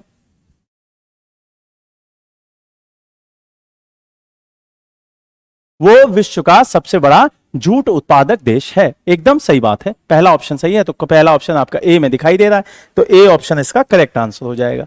अगले क्वेश्चन पे चलते हैं। अगला क्वेश्चन क्या कह रहा है, देखिए अगला क्वेश्चन है आपका एमिशन गैप रिपोर्ट। क्या बोल रहा है? एमिशन गैप रिपोर्ट 2021 के संदर्भ में निम्नलिखित कथनों पर विचार कीजिए कि कौन सा सही है। ठीक है, पॉइंट्स दे रखे हैं एमिशन गैप रिपोर्ट से, तो आपको बताना है कि कौन सा सही है। इसे intergovernmental panel on climate change और world wide fund for nature के द्वारा संयुक्त रूप से प्रकाशित किया जाता है। नहीं, इसे संयुक्त रूप से इन दोनों के द्वारा प्रकाशित नहीं किया जाता है। ठीक है, दूसरी बात क्या कह रहा है, यह वैश्विक तापन को सीमित करने के लिए पेरिस समझौते के लक्ष्यों के अनुरूप पूर्वानुमानित उत्सर्जन और स्तरों को मध्य अंतराल का एक आकलन करता है। तो यह बात एकदम सही है कि यह इसका आकलन करता है। ठीक है, तो ये बात आपकी एकदम सही दिखाई दे रही है। तो बी ऑप्शन कहां दिखाई दे रहा है? केवल बी आपका बी में ही दिखाई दे रहा है। तो बी ऑप्शन आपका करेक्ट हो जाएगा। अगले क्वेश्चन पे चलें। अगला क्वेश्चन है 39 और 39 क्वेश्चन है आपका ये राज्य पुनर्गठन अधिनियम 1956 से रिलेटेड क्वेश्चन है ये, और आपको बताना है कि जो इसमें सही है वो बताने हैं। ठीक है, इससे रिलेटेड मामले दिए हैं कि कौन सा इसमें आपका सही है। क्लियर? देखिए क्या क्या बोल रहा है। आपका पहला पॉइंट बोल रहा है क्षेत्रीय परिषदों की स्थापना की जाए। ठीक है, किसके अंतर्गत मानना है ये देखना है, राज्य पुनर्गठन अधिनियम के अंतर्गत ये बात है कि नहीं है। ठीक है, तो आप देखिए क्षेत्रीय परिषद की स्थापना यस, अंतरराज्यीय नदी जल विवाद, नहीं ये नहीं आता, ये ट्रिब्यूनल्स के अंतर्गत आता है, तो ये हटा दीजिए आप। तो 2 यहां से हट गया, 2 यहां से हट गया, ठीक है। तो पहला पॉइंट तो यहीं खत्म हो गया, ये भी यहां खत्म हो गया, ठीक। अब अगले पे चलते हैं। अखिल भारतीय सेवाएं, यस इसमें आता है। उच्च न्यायालय इसमें आता है, तो आपका बी ऑप्शन इसमें करेक्ट हो जाएगा। ये तीनों चीजें आती हैं, अंतरराज्यीय नदी जल विवाद इसमें नहीं आते हैं, ठीक है, इसमें नहीं आते हैं, तो ये चीज क्लियर है। अगले क्वेश्चन पे चलते हैं। 40वां क्वेश्चन है आपका। 40वां क्वेश्चन क्या कह रहा है उसको देख लेते हैं। उच्चतम न्यायालय, सुप्रीम कोर्ट से बात है ये, और उसकी अधिकारिता के बारे में बात की जा रही है। सुप्रीम कोर्ट की अधिकारिता के बारे में बात की जा रही है सर, है ना। जब सुप्रीम कोर्ट आप पढ़ेंगे तो उसकी अधिकार किस किस क्षेत्र में है, उसका प्राइमरी अधिकार है, उसका रिट अधिकार है, ये चीजें आपसे पूछी जा रही हैं, ठीक है। तो इसमें कौन सा सही है आपको ये बात बतानी है, ठीक। चलो पढ़ते हैं। आपका उच्चतम न्यायालय किसी भी पूर्व संवैधानिक जो संधि है, समझौता है ना, और प्रसंविदा से उत्पन्न होने वाला विवाद है, उसके आरंभिक क्षेत्राधिकार अधिकारिता के अंतर्गत आता है। नहीं, ऐसा नहीं है, ये उसमें नहीं आता, पहली चीज। दूसरा, सिविल और आपराधिक मामलों में संविधान की जो व्याख्या से संबंधित मामले अपीलीय अधिकारिता के अंतर्गत आते हैं, तो ये भी आपके आते हैं या नहीं, इस चीज पे अगर आपको कंफ्यूजन है तो आप इस चीज को रोक लीजिए, ठीक है, इस चीज को रोक लीजिए आप। फिर दूसरा, विशेष अनुमति के द्वारा अपीलीय, दीवानी और आपराधिक मामलों के संबंध में उपलब्ध हैं, लेकिन संवैधानिक मामलों में नहीं है।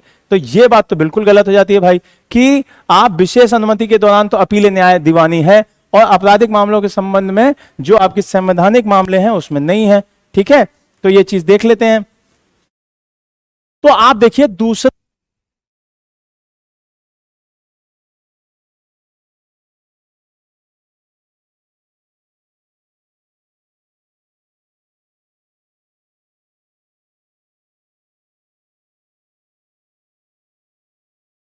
ठीक है, तो आपका केवल 2 सही हो जाएगा यहां पर, क्योंकि आपका 1 और 3 तो गलत है, दिखाई दे रहा है। 1 और 3 आपका गलत है। 1 यहां है, देखो 1 यहां है, 1 यहां है, 3 यहां है, 3 यहां है, ये गलत, ये गलत, ये गलत, बचा कौन सा, केवल 2। तो सी ऑप्शन एकदम सही हो जाएगा। ये होता है एलिमिनाइजेशन। जब आपको नहीं आ रहा है, जब आपको चीजें नहीं पता चल रही हैं, तो आप एलिमिनेट कीजिए, उन चीजों को हटाइए, ठीक है, उन चीजों को हटाइए। फिर चलते हैं अगले क्वेश्चन पे। 41, हालिया में जो श्रम सुधार हुए हैं उनके संदर्भ में बात की गई है, जो आपकी चीजें हैं उसके बारे में बात की गई है, और कौन सा सही है आपसे पूछ रहा है। 4 पॉइंट दिया गया है, और श्रम सुधारों से ये क्वेश्चन है आपका। पहला, न्यूनतम 300 श्रमिकों वाले किसी भी औद्योगिक प्रतिष्ठान को बंद करने और काम बंदी, ले ऑफ करने से पहले आपको क्या करना है, आपको पूर्व अनुमति आवश्यक है। तो ये एकदम सही बात है भाई, आपको करना पड़ेगा। 300 अगर आपके लोग हैं आपके ऑफिस में, तो ये चीज आपको करनी पड़ेगी। क्लियर है, ये चीज आपको करनी पड़ेगी। तो आपको सही पूछा था, एकदम पहला ही आंसर मिल गया आपको। ये पूछना ही नहीं, ये पढ़ना ही नहीं अब, ठीक, ये पढ़ना ही नहीं। अगले क्वेश्चन पे चलते हैं। 41वां क्वेश्चन हो गया है, 42वें क्वेश्चन पे चलते हैं। 42वां क्वेश्चन क्या कह रहा है, निम्नलिखित में से कौन सा भारत में बागानी फसलों का उदाहरण है। बागानी फसलों का उदाहरण है, तो आपको बताना है कि बागानी फसलें कौन कौन सी होती हैं। कॉफी, रबर, सुपारी या काजू, इन चारों को पढ़िए और बताइए कि कौन सी होती हैं। तो आपको पता होना चाहिए कि ये सारी की सारी आपकी बागानी फसलें हैं। कॉफी भी है, रबर भी है, सुपारी भी है, और आपका काजू भी है। तो डी ऑप्शन आपका क्लियर हो जाएगा। अगले क्वेश्चन पे चलते हैं। अगला क्वेश्चन है आपका 43, निम्नलिखित कथनों पे विचार कीजिए, आपको सही बताना है, ठीक है। कथन पढ़िए और फिर सही बताइए। प्रोकैरियोटिक कोशिकाएं सामान्यतः यूकैरियोटिक कोशिकाओं की छोटी होती हैं, ठीक है। क्या बोल रहा है कि प्रोकैरियोटिक जो कोशिकाएं होती हैं वो आपकी सामान्यतः यूकैरियोटिक कोशिकाओं से छोटी होती हैं। एकदम सही बात है, ये छोटी होती हैं। दूसरा, यूकैरियोटिक कोशिकाओं के विपरीत प्रोकैरियोटिक कोशिकाओं के गुणसूत्र नहीं होते। तो ये बात गलत है कि उनके गुणसूत्र नहीं होते। फिर तीसरा, प्रोकैरियोटिक कोशिकाओं में झिल्ली युक्त कोशिकाएं उपस्थित होती हैं। नहीं, ये बात नहीं है कि झिल्ली युक्त उसमें कोशिकाएं प्रेजेंट होती हैं, ये बात गलत हो जाएगी। तो आप क्या, केवल एक सही है। तो केवल एक सही कहां पे है, ए ऑप्शन में आपका दिखाई दे रहा है, केवल एक सही है। अगले क्वेश्चन पे चले। अगला क्वेश्चन है आपका 44, 44 क्वेश्चन है आपका ये। तंजावुर चित्रकार, ठीक है, तंजावुर चित्रकला से क्वेश्चन आ रहा है और तंजावुर चित्रकला ये आपके सामने है और इसके स्टेटमेंट दिए हुए हैं, आपको सही बताने हैं। इस चित्रकारी में सुदृढ़ जो आरेखण है और शुद्ध एवं चटकीले रंगों का प्रयोग किया गया है। क्या कह रहा है कि चटकीले रंगों का प्रयोग किया गया है, एकदम सही बात है। यह शैली अलंकारिक है और इसमें उपरत्नों कम बहुमूल्य रत्नों का उपयोग चिन्हित होता है, यह भी बात सही है। तंजावुर चित्रकला का विकास मराठा प्रभाव के अंतर्गत हुआ। नहीं भाई, तंजावुर चित्रकला का मराठा चित्रकला से कोई लेना देना नहीं है, ठीक है, कोई भी लेना देना वहां से नहीं है, इसलिए ये आपका थर्ड पॉइंट गलत हो जाएगा। क्लियर, थर्ड पॉइंट आपका गलत हो जाएगा, इसको याद रखना है। तंजावुर में ऐसा मराठा के उसके विकसित नहीं है, ठीक है। एक सेकेंड, तंजावुर मराठा के अंतर्गत आता है, ठीक है।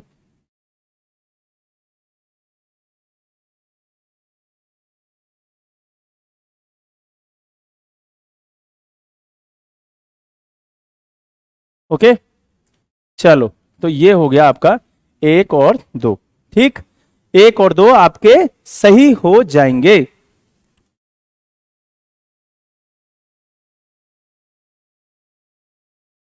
ठीक है, कहीं देखिए, कहीं कहीं पर आपको दिखाई देगा कि ये तंजावुर चित्रकला जो है मराठा प्रभाव में दिखाई देगी, तो अगर ऐसा दिखाई देगा तो इन दोनों में आपके कॉन्फ्लिक्ट हो जाएगा, है ना। तो मैं इस चीज को और चेक करके आपको बता दूंगा, इस क्वेश्चन को अभी हम रोक लेते हैं।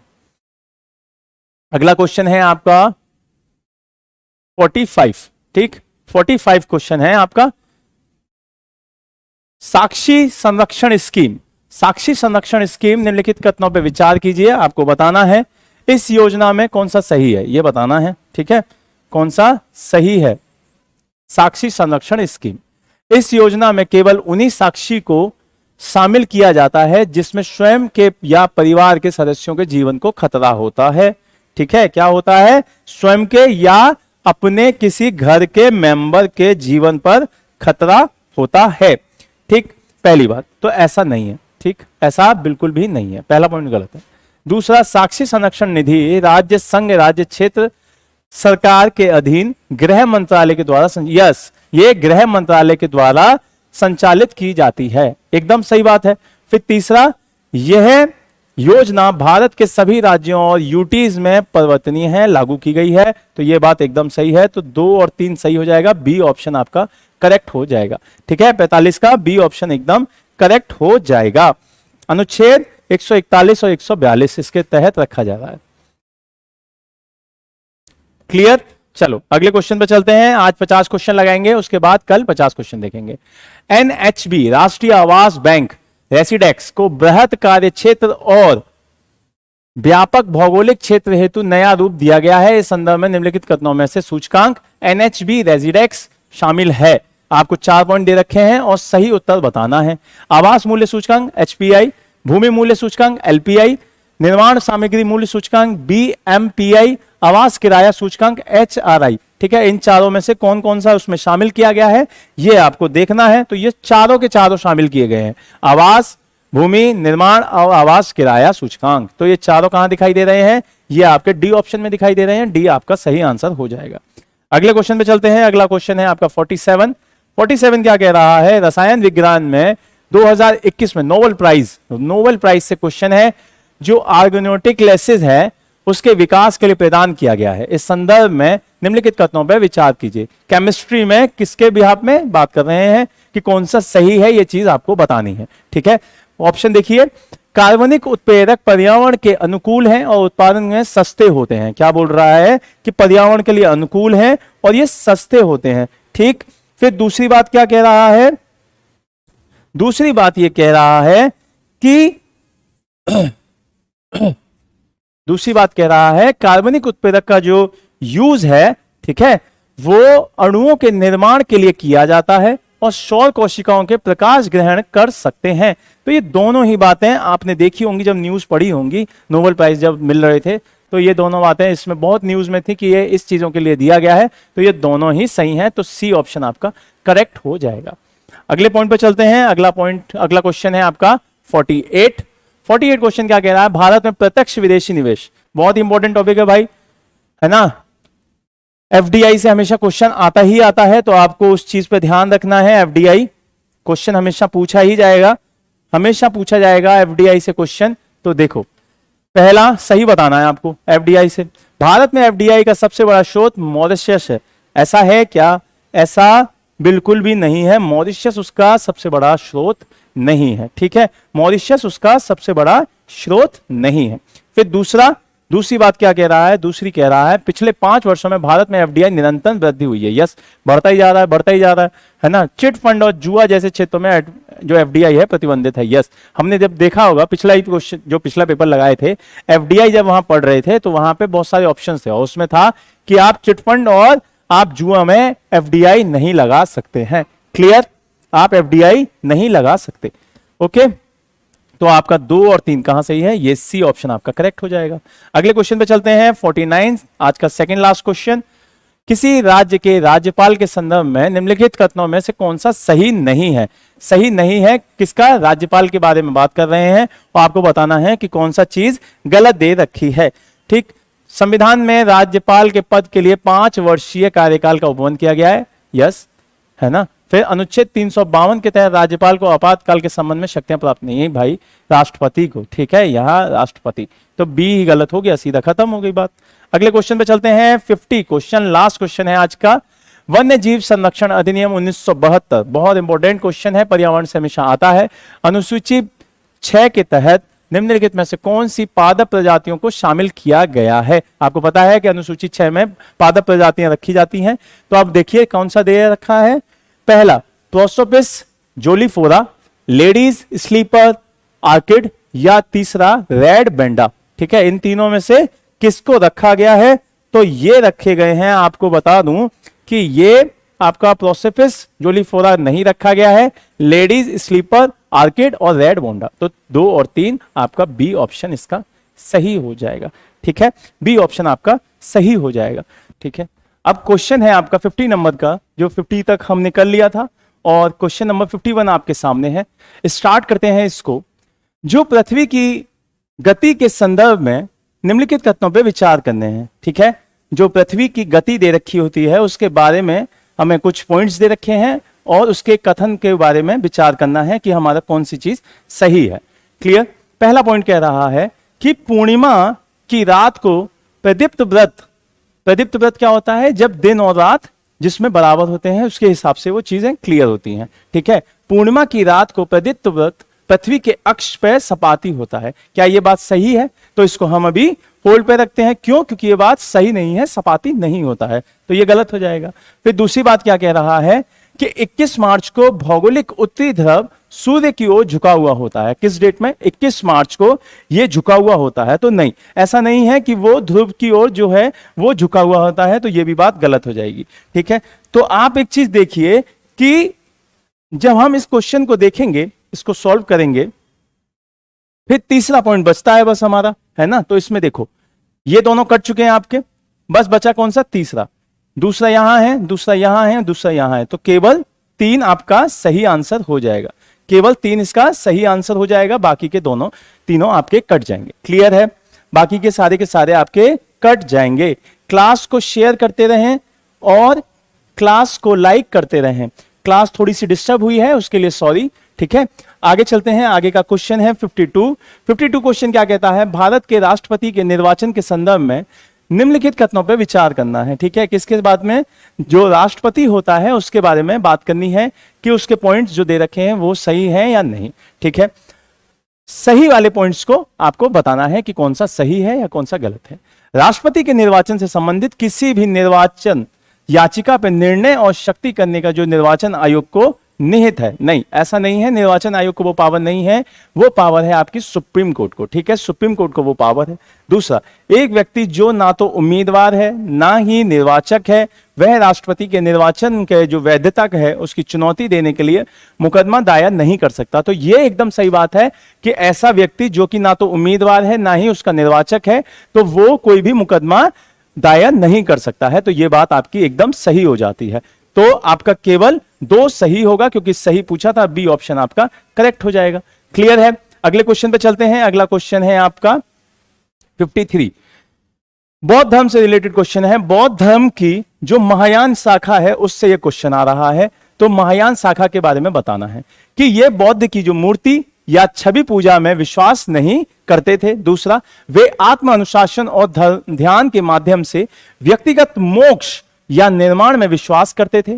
वो विभिन्नवादा अर्थात विश्लेषण की शिक्षा की अवधारणा में विश्वास करते थे। चौथा, वे एक व्यक्ति के द्वारा पालन किए जाने वाले 10 पारमिता या 10 महान आध्यात्मिक सिद्धियों में विश्वास करते थे। तो महायान संप्रदाय के बारे में जो ये बात की गई है, तो आपको बताना है कि कौन सा इसमें सही है। तो इसमें जो सही पॉइंट है आपका वो होगा कि वो लोग जो आपकी 10 महान आध्यात्मिक सिद्धियां थी उसके बारे में वो बात करते हैं। ठीक है, उसके बारे में वो बात करते हैं। चलिए अगले क्वेश्चन पे चलते हैं। अगला क्वेश्चन है आपका 54। अगला क्वेश्चन कौन सा है? 54 क्वेश्चन है और 54 क्वेश्चन है अब आपके सामने। पृथ्वी की भू स्थिर कक्षा जो जीईओ होता है, पृथ्वी की जो भू स्थिर कक्षा होती है उसकी तुलना में भू कक्षा LEO निम्न लो ऑर्बिट जो रहती है उसमें उपग्रहों का प्रयोग करना अंतरिक्ष आधारित इंटरनेट प्रणाली का निम्नलिखित में से कौन सा लाभ है? तो आपको बताना है कि जो ये आपकी ऑर्बिट रहती है लो वाली, उसमें अगर हम उपग्रहों का उपयोग करने वाले जो अंतरिक्ष के आधारित इंटरनेट प्रणाली रहती है उसका क्या लाभ है। ठीक है, 3 पॉइंट दे रखे हैं, आपको सही वाला उत्तर बताना है। निम्न भूकक्षा में उपग्रहों के लिए सिंगल ट्रांसमिशन में बहुत कम विलंबता होती है। निम्न भूकक्षा के मामले में प्रत्येक उपग्रह के द्वारा पृथ्वी पर उपलब्ध करवाया गया सेवा योग्य क्षेत्र अधिक विस्तृत होता है। या तीसरी बात क्या कह रहा है कि निम्न भूकक्षा में उपग्रह के साथ ट्रांसमिशन लिंक स्थापित करना अत्यधिक सरल होता है। यह बात वो कह रहा है। तो आपको ये पता होगी कि ऐसा नहीं है कि वो बहुत ज्यादा सरल रहता है और ना ही ऐसा है कि जो पृथ्वी पर उपलब्ध करवाई गई जो सेवा योग्य क्षेत्र है वो अधिक विस्तृत होता है, उसका एरिया वाइड होता है, ऐसा नहीं है। तो सिर्फ और सिर्फ पहला इसका पॉइंट सही है कि जो सिंगल ट्रांसमिशन है वो बहुत कम विलंबता रहती है, इस वजह से उसको इसमें किया जाता है। तो केवल आपका एक सही होगा यहां पे, बाकी के सारे गलत हो जाएंगे। तो केवल एक सही, बी ऑप्शन इसका करेक्ट हो जाएगा। चलिए अगले क्वेश्चन पे चलते हैं। अगला क्वेश्चन है आपका 55 और 55 क्वेश्चन क्या कह रहा है? 55 क्वेश्चन आपसे कह रहा है कि राष्ट्रीय आपातकाल के वापस लेने के संदर्भ में बात की गई है, उसमें आपको सही बताना है। ठीक है, क्या बताना है? उसमें आपको सही ऑप्शन को चुनना है। राष्ट्रीय आपातकाल को वापस लेने के बारे में बात की गई है। ठीक है, आपातकाल की उद्घोषणा को आवश्यक बनाने वाली परिस्थितियों के अनुपस्थित होने के साथ ही आपातकाल की उद्घोषणा परिवर्तन में नहीं रहेगी। अगर कोई बात ऐसी हो जाती है जिसकी वजह से वो आपातकाल घोषणा हुई थी और वो परिस्थितियां अब खत्म हो जाती हैं, तो ये बात उससे है। ठीक है, तो ऐसा है नहीं, ऐसा नहीं होता है। फिर दूसरा, राष्ट्रपति को उद्घोषणा अवश्य ही वापस ले लेनी चाहिए यदि संसद का कोई भी सदन इसको जारी रखने का स्क्वायर करते हुए एक प्रस्ताव पारित कर देता है, तो ऐसा भी नहीं है। ठीक है, तो दोनों गलत, ना तो एक सही ना दूसरा सही। तो डी ऑप्शन आपका करेक्ट हो जाएगा। इसका ऑप्शन क्या होगा? सही, डी ऑप्शन इसका एकदम करेक्ट हो जाएगा। अगले क्वेश्चन पे चलें। अगला क्वेश्चन है आपका 56। 56 क्वेश्चन क्या कह रहा है? स्वतंत्रता से पूर्व दलितों के द्वारा अस्पृश्यता और जाति व्यवस्था के विरुद्ध अपनाए गए तरीकों में से एक मंदिर प्रवेश आंदोलन का था। इस संदर्भ में निम्नलिखित युग्मों में से कौन सा सही है? अब मंदिर प्रवेश आंदोलन है ये कुछ, और इसका क्षेत्र दे रखा है। आपको बताना है कि या ये सही है या नहीं, आपको मिलान करना है कि कौन सा सही है और कौन सा नहीं। ठीक है, क्लियर है? चलिए पढ़िए। पहला है आपका गुरुवायूर सत्याग्रह। ठीक है, गुरुवायूर सत्याग्रह के बारे में बात की गई है। ठीक है, तो इसका ये गलत है। ठीक है, मद्रास इसका एरिया नहीं था। ठीक, इसका मद्रास एरिया नहीं था। क्यों? क्योंकि इसका जो एरिया पड़ता है वो आपका पड़ता है कहां का, जो ये एक, मैं जैसे आपको इसकी जो हिस्ट्री बताता हूं, ये मालाबार एरिया में पड़ता है। ठीक है, ये मद्रास वाले एरिया में नहीं पड़ता, ये मालाबार एरिया में पड़ता है। बाकी का जो दूसरी चीज है आपकी है मुंशीगंज काली मंदिर सत्याग्रह है ये बंगाल से, ये एकदम सही है आपकी, ये बंगाल में थी। फिर बायकॉम सत्याग्रह ये त्रावणकोर है, तो आपको ये मैंने बता दिया मद्रास नहीं है, मालाबार है। ठीक, ये मालाबार है। ठीक, तो आपका 2 और 3 कहां पे सही है? बी ऑप्शन में ये है, तो आपका बी ऑप्शन इसका करेक्ट हो जाएगा। क्लियर है? अगले क्वेश्चन पे चलें। अगला क्वेश्चन है आपका 57 पे चलते हैं। 57 आपके सामने है। कार्बन के अपर रूपों के संदर्भ में यह बात की गई है। कार्बन के अपर रूपों के संदर्भ में बात की गई है। निम्नलिखित कथनों पर विचार करना है, तो हम विचार करेंगे, चलो, है ना। कार्बन के अपर रूप, हीरे के षटकोणीय समूह की जो संरचना होती है, जबकि ग्रेफाइट में एक पूर्ण चतुर्फलकीय संरचना होती है। नहीं, ये एकदम गलत बात है कि ग्रेफाइट में चतुर्फलकीय होती है और हीरे में षटकोणीय होती है। दूसरा, हीरा सबसे कठोर पदार्थ है, जबकि ग्रेफाइट चिकना और फिसलीनशील है। एकदम सही बात। आपने देखा होगा कि हीरा बहुत टाइट होता है, कांच तक को काटने के लिए आपका यूज किया जाता है।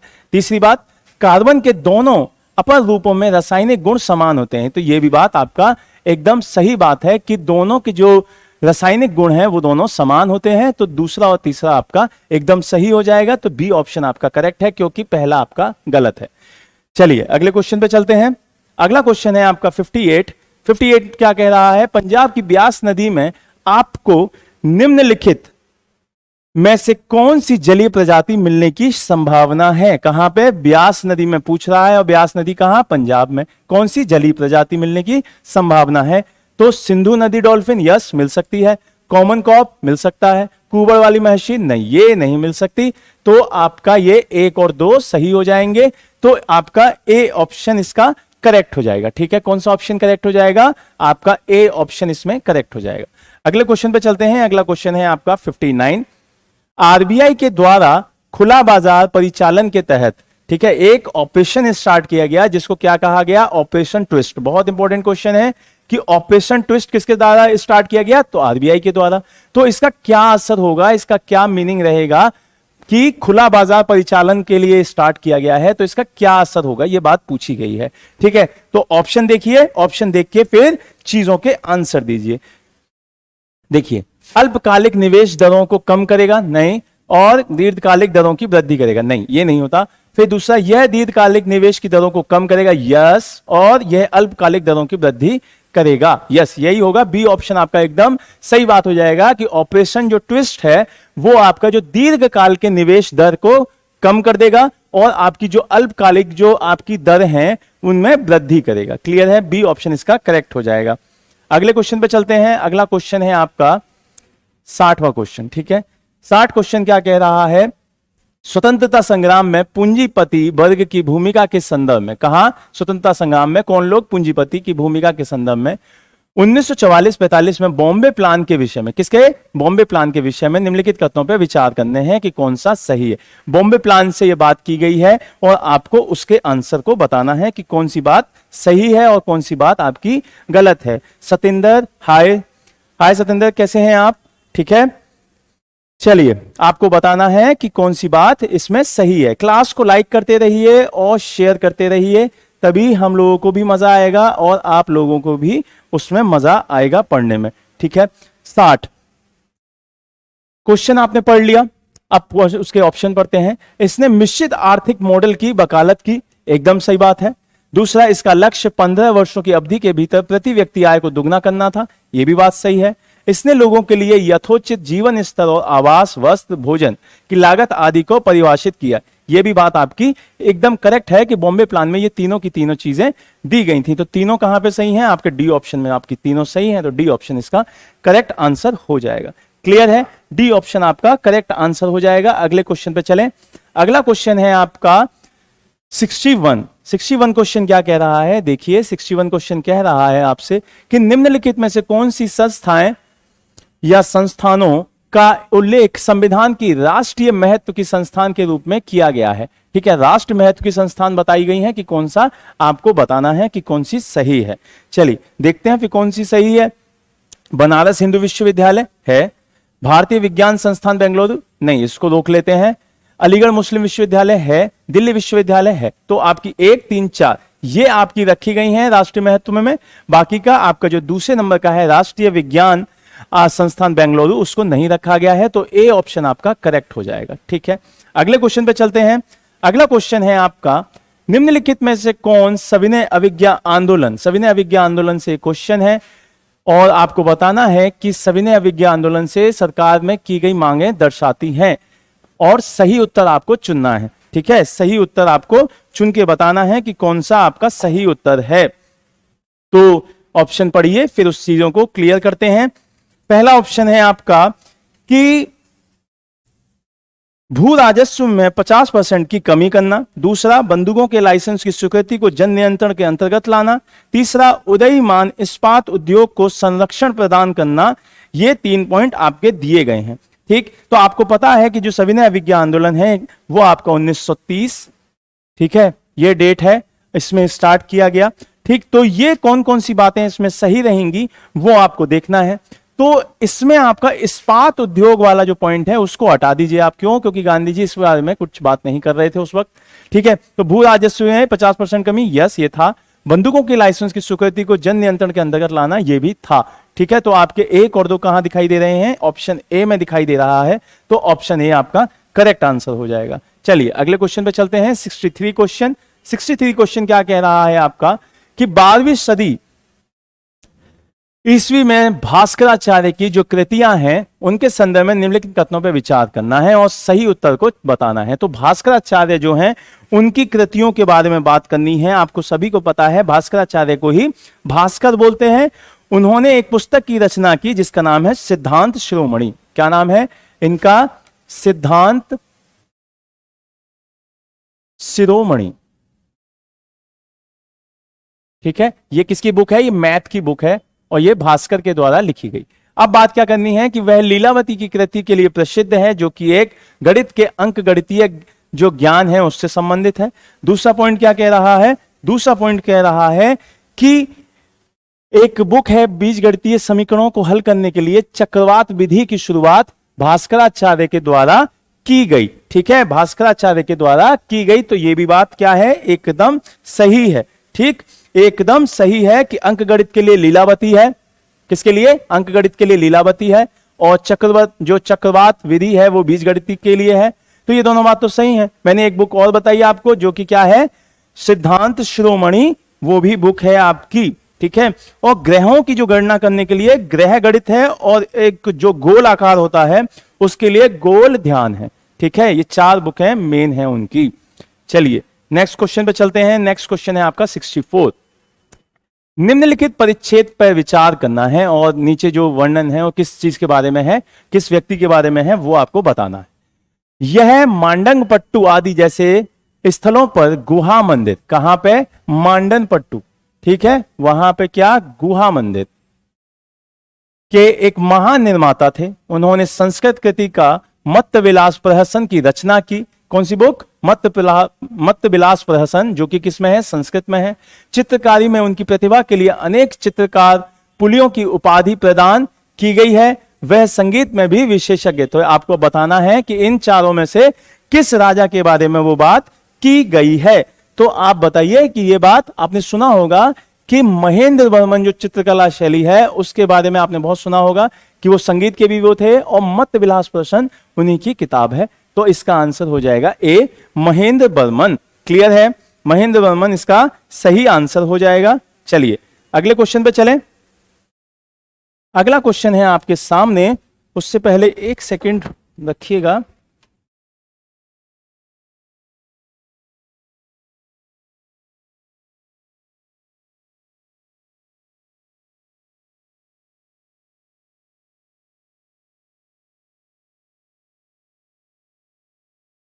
हाँ, चलिए स्टार्ट करते हैं अपनी चीजें फिर से। कौन सा क्वेश्चन है आपका? 65। 65 क्वेश्चन क्या कह रहा है? भारतीय उपमहाद्वीप में ऊपरी वायु परिसंचरण के संदर्भ में, कहां पे? ऊपरी वायु परिसंचरण के संबंध में यह बात की गई है। आपको बताना है उसके बारे में पढ़ के कि कौन सी चीजें उसमें सही हैं। ठीक है, तो आपको देखते हैं। चलिए पॉइंट पढ़ते हैं अपने। अंत उष्ण कटिबंधीय अभिसरण क्षेत्र, जिसको हम ITCZ बोलते हैं, उत्तर की ओर स्थानांतरित होने के साथ साथ पश्चिमी जेट धारा उत्तरीय भारतीय मैदानों को पीछे हट जाती है। क्या ये सही है? एकदम सही बात है, क्योंकि आपको पता होगा ITCZ ये जो विषुव है, मतलब विषुवत रेखा है, इसके 10 तक रहती है दोनों साइड, ये ऐसे ऐसे, ठीक है। तो ये बात एकदम सही है। ग्रीष्म ऋतु के दौरान पूर्वी जेट धारा प्रायद्वीपीय भारत के ऊपर प्रवाहित होती है। यस, एकदम सही बात है कि जो पूर्वी जेट है वो ऊपर की ओर प्रवाहित होता है, कहां पे? इंडिया के ठीक ऊपर की साइड में करते हैं। फिर तीसरा, पूर्वी जेट धाराएं उष्ण कटिबंधीय चक्रवातों को भारत की ओर ले जाती हैं। ये भी बात एकदम सही है। तो आपका डी ऑप्शन तीनों बातों को सही बताता है और डी ही इसका सही आंसर हो जाएगा। क्लियर है? डी इसका सही आंसर हो जाएगा। अगले क्वेश्चन पे चलते हैं। अगला क्वेश्चन है आपका 66 क्वेश्चन। तो 66 क्वेश्चन पे चलते हैं और 66 क्वेश्चन क्या कह रहा है आपका वो देखते हैं। देखिए, निम्नलिखित में से कौन सी प्राचीन वस्तुएं मोहनजोदड़ो के उत्खनन के दौरान प्राप्त हुई थी? तो आपको पता है कि मोहनजोदड़ो से कौन कौन सी चीजें प्राप्त हुई हैं। सही उत्तर आपको बताना है। दाढ़ी बनाने वाले पुजारी की प्रतिमा, ऐसा कुछ है? ऐसा है कि दाढ़ी बनाने वाले पुजारी की प्रतिमा वहां से मिली है। मातृ देवी की प्रतिमा, मातृ देवी की प्रतिमा यस वहीं से मिली है। अग्निवेदिकाएं, ये वहां से नहीं मिला है, अग्निवेदिकाएं वहां से नहीं मिली हैं आपको, तो ये ऑप्शन आपका कट जाएगा। ठीक है, अग्निवेदिका वहां से नहीं मिलती हैं। तो आप अब ये देखिए कि आपका पहला सही है, दूसरा सही है, पहला दूसरा यहां दिखाई दे रहा है, ए सही हो गया। ठीक है, तो आपका सीधे सीधे एक ऑप्शन जो ए नंबर का है वो एकदम करेक्ट हो जाएगा। चलिए अगले क्वेश्चन पे चलते हैं। अगला क्वेश्चन है आपका मुस्लिम संगीत। देखो, ये मैं थोड़ा जल्दी जल्दी इसलिए करा रहा हूं क्योंकि अब आपका एग्जाम बहुत पास में है। ठीक है, अगर मैं इसका बहुत ज्यादा क्लासिफिकेशन दूंगा तो ये फिर पेपर्स आपके पूरे के पूरे सॉल्व नहीं हो पाएंगे। इसीलिए क्वेश्चंस को हम पढ़ रहे हैं, उसकी जो चीजें सही हैं, जो चीजें आपको नई नई जोड़े हैं, तो वो चीजें आपके लिए क्लियर हो जाएंगी, तो वो आपके लिए अच्छा रहेगा। 67 क्वेश्चन क्या कह रहा है कि मुस्लिम संगीतकारों के ये वंशागुनत समुदाय पश्चिमी राजस्थान की बाड़मेर जिले और भारत पाकिस्तान की जो सीमा है उसके आसपास के जिले में रहते हैं। इनके द्वारा अभ्यास किए जाने वाली लोक कला को भाटियों और सिंधी सिपाहियों के द्वारा संरक्षण प्राप्त रहा है। हाल ही में American institute of Indian studies ने इसकी संस्कृति और परंपरा को कोविड महामारी से बुरी तरह प्रभावित हुई है कि इसके संरक्षण में एक शोध परियोजना स्टार्ट की है। किसने? American institute of Indian studies. ठीक है, इसने ये क्या किया है, इसने इसके लिए काम करना स्टार्ट किया है। तो आपको बताना है कि इसमें कौन सी ऐसी जो जनजाति है वहां की, उसके लिए है ये। तो मांगडियार एक वहां पर जनजाति मिलती है, एक समुदाय मिलता है, तो वो है आपका सही आंसर। ए ही इसका क्लियर आंसर हो जाएगा। मांगडियार वो जनजाति है, वहां के लोग हैं जो कि ये सब काम करते हैं। अगले क्वेश्चन पे चलते हैं। अगला क्वेश्चन है 68। नालंदा विश्वविद्यालय से रिलेटेड क्वेश्चन है ये। नालंदा विश्वविद्यालय के संदर्भ में निम्नलिखित कथनों पे विचार करिए कि कौन सा सही है। इसकी स्थापना कुमार गुप्त प्रथम ने कराई थी। तो आप सभी को पता है कि कुमार गुप्त प्रथम ने इसकी स्थापना कराई थी। ठीक है, दूसरे पे चलते हैं। चीनी यात्री हुएंग सॉन्ग इस विश्वविद्यालय के दौरान आया था और यहां व्याख्यान भी दिए थे। यह भी बात एकदम सही है। विश्वविद्यालय में शिक्षण महायान सिद्धांत तक ही सीमित था। नहीं, ऐसा नहीं है कि यह सिर्फ और सिर्फ महायान सिद्धांत तक ही सीमित था। तो आपका ए ऑप्शन करेक्ट हो जाएगा, क्योंकि वहीं पे आपको क्या दिखाई दे रहे हैं, 1 और 2 क्लियर दिखाई दे रहे हैं। चलिए अगले क्वेश्चन पे चलते हैं। अगला क्वेश्चन है आपका 69 क्वेश्चन क्या कह रहा है कि सॉफ्टवेयर उत्पादों में की राष्ट्रीय नीति 2019 के संदर्भ में यह बात की गई है और आपको सही उत्तर बताना है किससे सॉफ्टवेयर उत्पाद राष्ट्रीय नीति 2019 को लेके। उद्योग स्वामित्व के माध्यम से एक भारतीय सॉफ्टवेयर उत्पाद रजिस्ट्री का निर्माण किया जाएगा। क्या ऐसा किया जाएगा? तो यस, आप ऐसा करेंगे, ऐसा गवर्नमेंट कह रही है। दूसरी बात कह रही है इसका लक्ष्य 2025 से 25 तक है और उसमें हम 3.5 मिलियन लोगों को एक प्रत्यक्ष और अप्रत्यक्ष रोजगार की उत्पत्ति करेंगे उनके लिए। तो ये दोनों बातें सही हैं।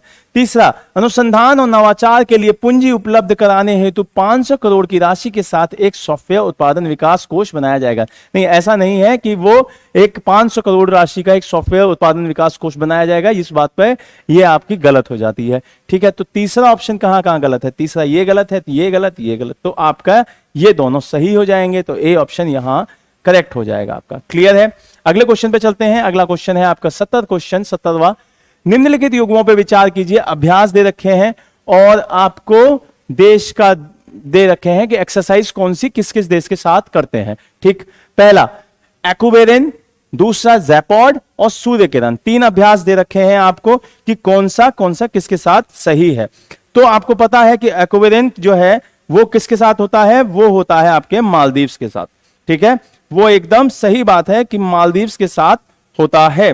फिर दूसरा क्या कह रहा है, दूसरा कह रहा है आपका जैपेड, रूस और भारत। यह भी आपका एकदम सही है। ठीक, रूस और भारत एकदम सही है।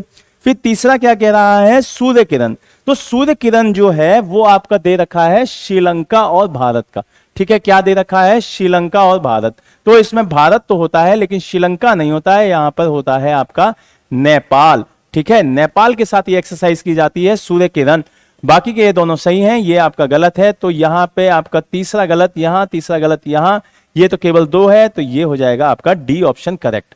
ठीक है, डी ऑप्शन आपका करेक्ट हो जाएगा क्योंकि 1 और 2 आपके एकदम सही हैं। क्लियर, 1 और 2 दोनों सही हैं, इसलिए आपका डी ऑप्शन एकदम सही हो जाएगा।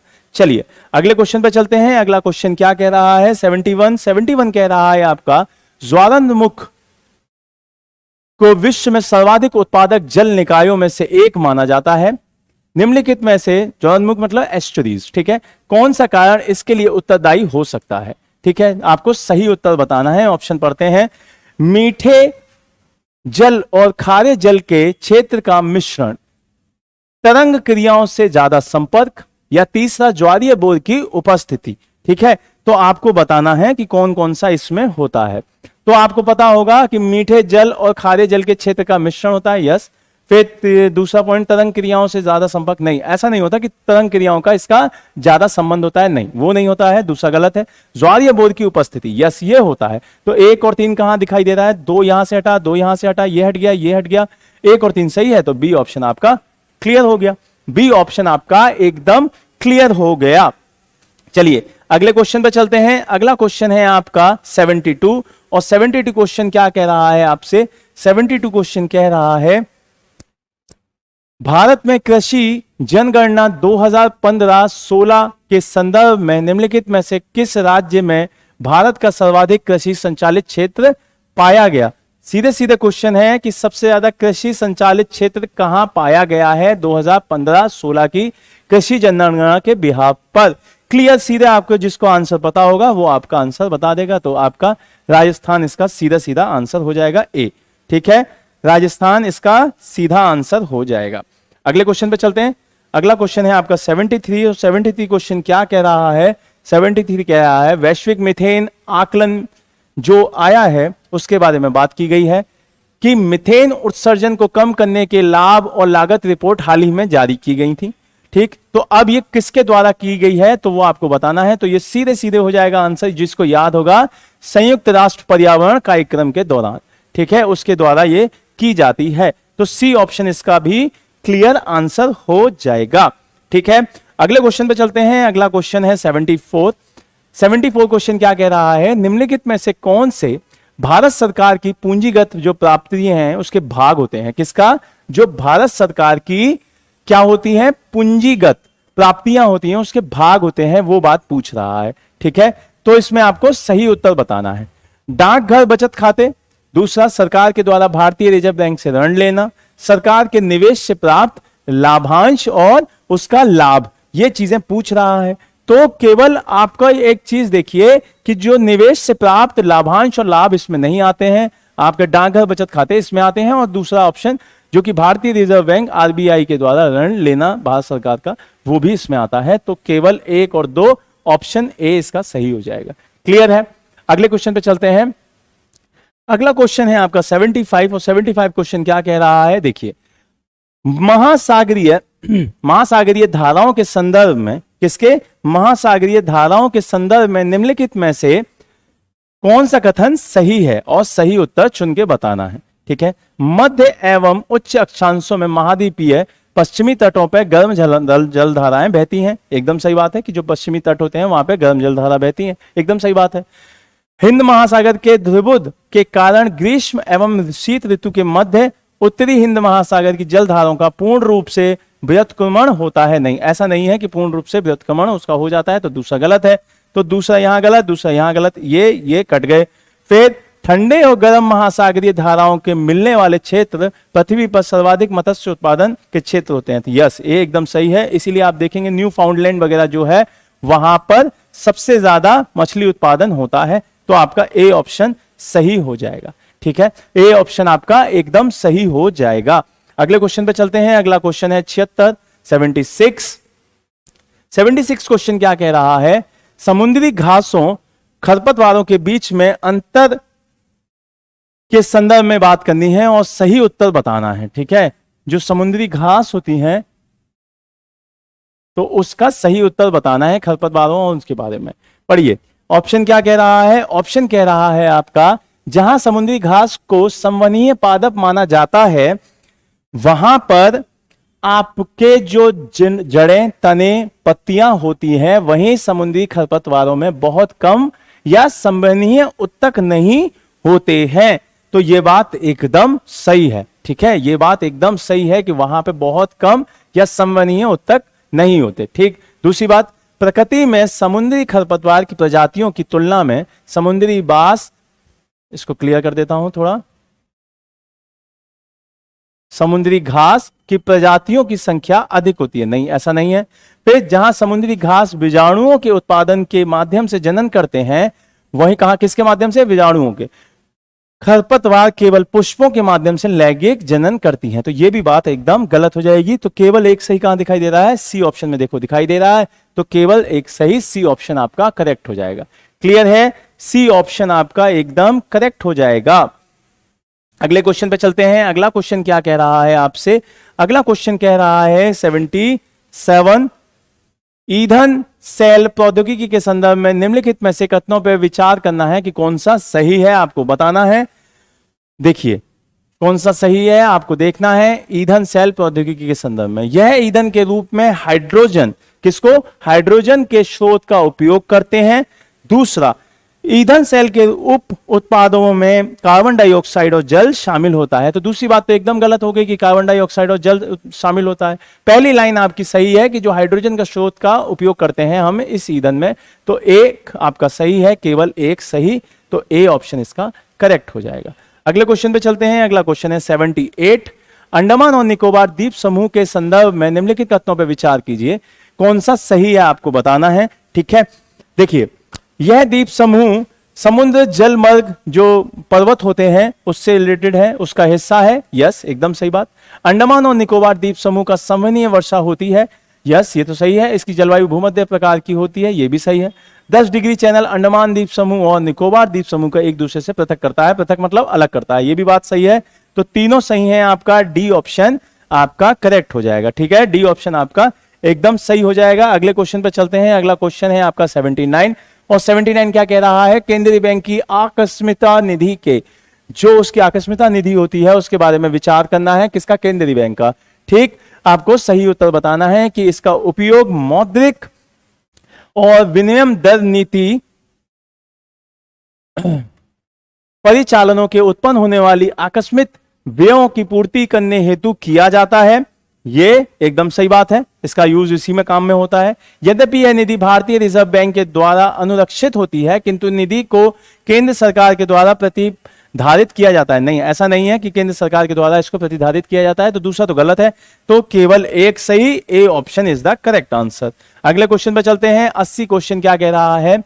हाल ही में सरकार ने कृषि में उपयोग होने वाले स्ट्रोपेटोमाइसिन और टेट्रासाइक्लिन के प्रतिबंध लगा दिया है, क्योंकि वे संबंधित हैं किससे?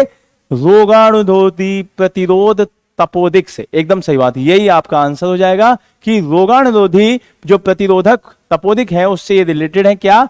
आपका स्ट्रेप्टोमाइसिन और टेट्रासाइक्लिन। इसी वजह से गवर्नमेंट ने इस पे क्या कर दिया है? इस पे बैन लगा दिया है। ठीक है, आपका ए आंसर इसका करेक्ट आंसर हो जाएगा। अगले क्वेश्चन पे चलें। अगला क्वेश्चन है आपका 81, ये भी आपका न्यूज से ही है, आपकी करंट न्यूज से है। ये क्वेश्चन क्या कह रहा है? ये क्वेश्चन कह रहा है हाल ही में सुर्खियों में रहे सेक्रेड पोर्टल सॉरी, है ना, सेक्रेड पोर्टल संबंधित है किससे? पवित्र पर्यटन स्थलों के विशेष ट्रेन पैकेजों के भारतीय रेलवे पोर्टल से? नहीं। वरिष्ठ नागरिकों को पुनः रोजगार के लिए पोर्टल से? यस। आपने देखा होगा कि जो आपके सीनियर सिटीजन हैं उनको दोबारा रोजगार देने के लिए सेक्रेड पोर्टल स्टार्ट किया गया है, तो बी ऑप्शन इसका करेक्ट आंसर हो जाएगा। अगले क्वेश्चन पे चलें। अगला क्वेश्चन है आपका 82 क्वेश्चन। 82 क्या कह रहा है? सूचना प्रौद्योगिकी जो आपका नियम 2021 निकाले गए हैं गवर्नमेंट के हिसाब से, उसके बारे में बात की जा रही है और उस पर विचार करना है। ठीक है, आपको सही उत्तर देना है। भारत में 10 लाख पंजीकृत उपयोगकर्ताओं वाले सोशल मीडिया मध्यस्थ को एक महत्वपूर्ण सोशल मीडिया मध्यस्थ SSMI माना जाएगा। ठीक है, ऐसा है, ऐसा आपका अभी तक कोई ऐसी डिटेलिंग नहीं आई है कि उसके अंतर्गत उस चीज को माना जाएगा, तो आपका पहला पॉइंट गलत हो जाएगा। दूसरा क्या है? दूसरा आपका कह रहा है एक मजबूत शिकायत निवारण तंत्र के लिए SSMI द्वारा रेजिडेंट शिकायत अधिकारी की नियुक्ति की जाएगी। यस, ये बात एकदम सही है कि एक ऑफिसर रखा जाएगा जिसको हम बोलेंगे रेजिडेंट शिकायत अधिकारी, और उसकी नियुक्ति किसके द्वारा की जाएगी? SSMI के द्वारा उसकी नियुक्ति की जाएगी। ठीक है, तो केवल 2 कहां पे दिखाई दे रहा है? बी ऑप्शन में दिखाई दे रहा है, तो बी ऑप्शन इसका सही आंसर हो जाएगा। चलिए अगले क्वेश्चन पे चलते हैं। 83 क्वेश्चन। भारत में अधीनस्थ न्यायपालिका के संदर्भ में निम्नलिखित जो कथन है उस पर विचार करने हैं और सही उत्तर आपका बताना है। अधीनस्थ न्यायालय से यह बात की गई है। ग्राम न्यायालयों में राज्य सरकार के द्वारा उच्च न्यायालय के परामर्श से न्याय अधिकारी जो पीठासीन अधिकारी होती है उसकी नियुक्ति की जाती है। क्या यह बात सही है? तो आपको ये चीज चेक करनी होंगी कि हाँ ये बात आपकी एकदम सही होती है कि उसमें रखा जाता है। ठीक है, तो ये एकदम सही है। दूसरा, राज्य सरकार उच्च न्यायालय के परामर्श से एक या एक से अधिक व्यक्तियों को कुटुंब न्यायालय के न्यायाधीशों या न्यायाधीशों की नियुक्ति कर सकता है। तो यह भी बात सही है कि जो राज्य सरकार होती है वो हाई कोर्ट की जो सिफारिश होती है, परामर्श होता है, उसके बिहाफ पर एक या एक से अधिक लोगों को जज रख सकती है। उसमें तो 1 और 2 दोनों सही, सी ऑप्शन इसका करेक्ट आंसर हो जाएगा। ठीक है, 83 का सी एकदम सही आंसर हो जाएगा। अगले क्वेश्चन पे चलते हैं। 84 क्वेश्चन। देखिए घोषणा दे रखी है और किस चीज से रिलेटेड है वो क्वेश्चन दे रखा है, तो चलिए पढ़ते हैं। चोंगवेन घोषणा किससे है? चोंगवेन घोषणा आपको पता है कि आर्द्रभूमि और मानव कल्याण से थी, तो ये उसी के सामने दे रखा है, एकदम सही है। फिर दूसरा, क्लाइड बैंक घोषणा ग्रीन शिपिंग कॉरिडोर से है, तो ये भी बात सही है कि ग्रीन शिपिंग कॉरिडोर से है। फिर तीसरा, स्टॉकहोम ओजोन परत संरक्षण, नहीं, आपको पता होना चाहिए कि स्टॉकहोम आपका ओजोन परत से नहीं है। ठीक है, वो ओजोन परत से नहीं है, तो आपका ये वाला ऑप्शन गलत हो जाएगा।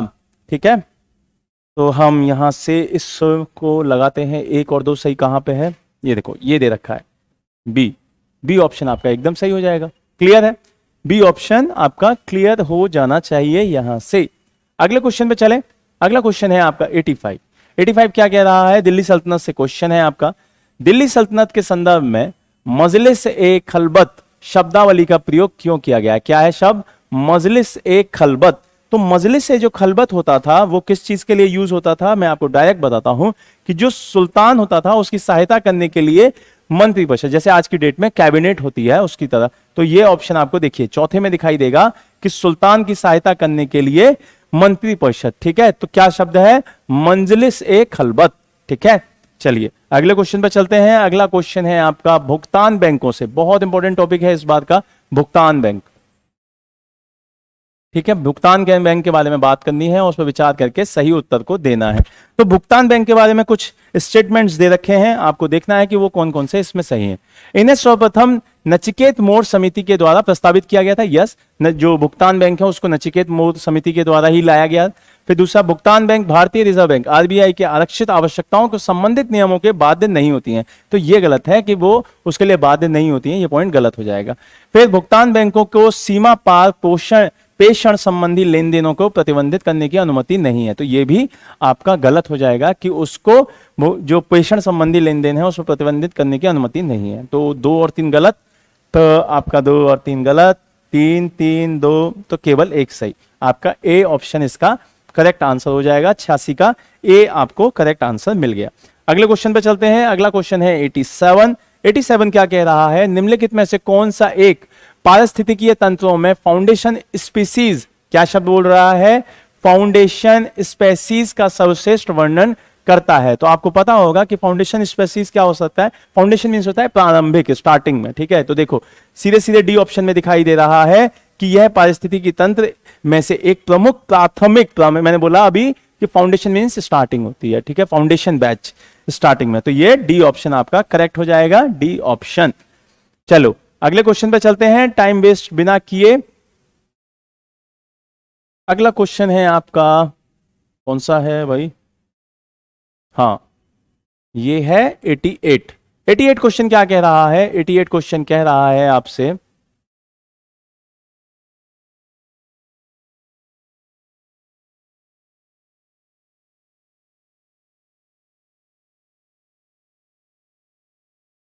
जी 88 क्या कह रहा है, निम्नलिखित में से कौन सा ग्लासगो, अभी मैंने कल भी एक क्वेश्चन बताया था, परसों 24 वाले में बताया था, ग्लासगो से आएगा ही आएगा। ग्लासगो आयोजित कॉप 26 है ना, UNFCCC का परिणाम है। आपको पता है कि ये इस साल क्वेश्चन आएगा, सही उत्तर बताना है कि इसका क्या क्या परिणाम हुए हैं, आपको ये चीजें बतानी है। भारत और चीन के द्वारा कोयले के उपयोग को चरणबद्ध रूप से समाप्त करने का संकल्प लिया गया था, नहीं ऐसा नहीं हुआ है इसमें। दूसरा, अंतरराष्ट्रीय सौर गठबंधन और संयुक्त राष्ट्र पर्यावरण कार्यक्रम के बीच में समन्वय के लिए क्लाइड बैंक घोषणा की गई थी, नहीं ऐसा भी नहीं हुआ है। नेट जीरो के लिए ग्लासगो वित्तीय गठबंधन की स्थापना की गई थी, यस ये एकदम सही बात है कि नेट जीरो की जो परिसंकल्पना है वहां पे उसके बारे में वित्तीय संगठन, वित्तीय गठबंधन की बात की गई है, उसके बारे में की गया है। तो केवल सी, तो केवल सी में मतलब सी ऑप्शन आपका सही हो जाएगा, केवल 3 सही है उसमें, ठीक है, क्लियर है। 88 का सी आपका सही जवाब होगा। अगले क्वेश्चन पे चलते हैं, अगला क्वेश्चन है 89 और 89 क्वेश्चन क्या कह रहा है, निम्नलिखित कथनों पर विचार करना है और कौन सा सही है आपको वो चुन के बताना है, ठीक है।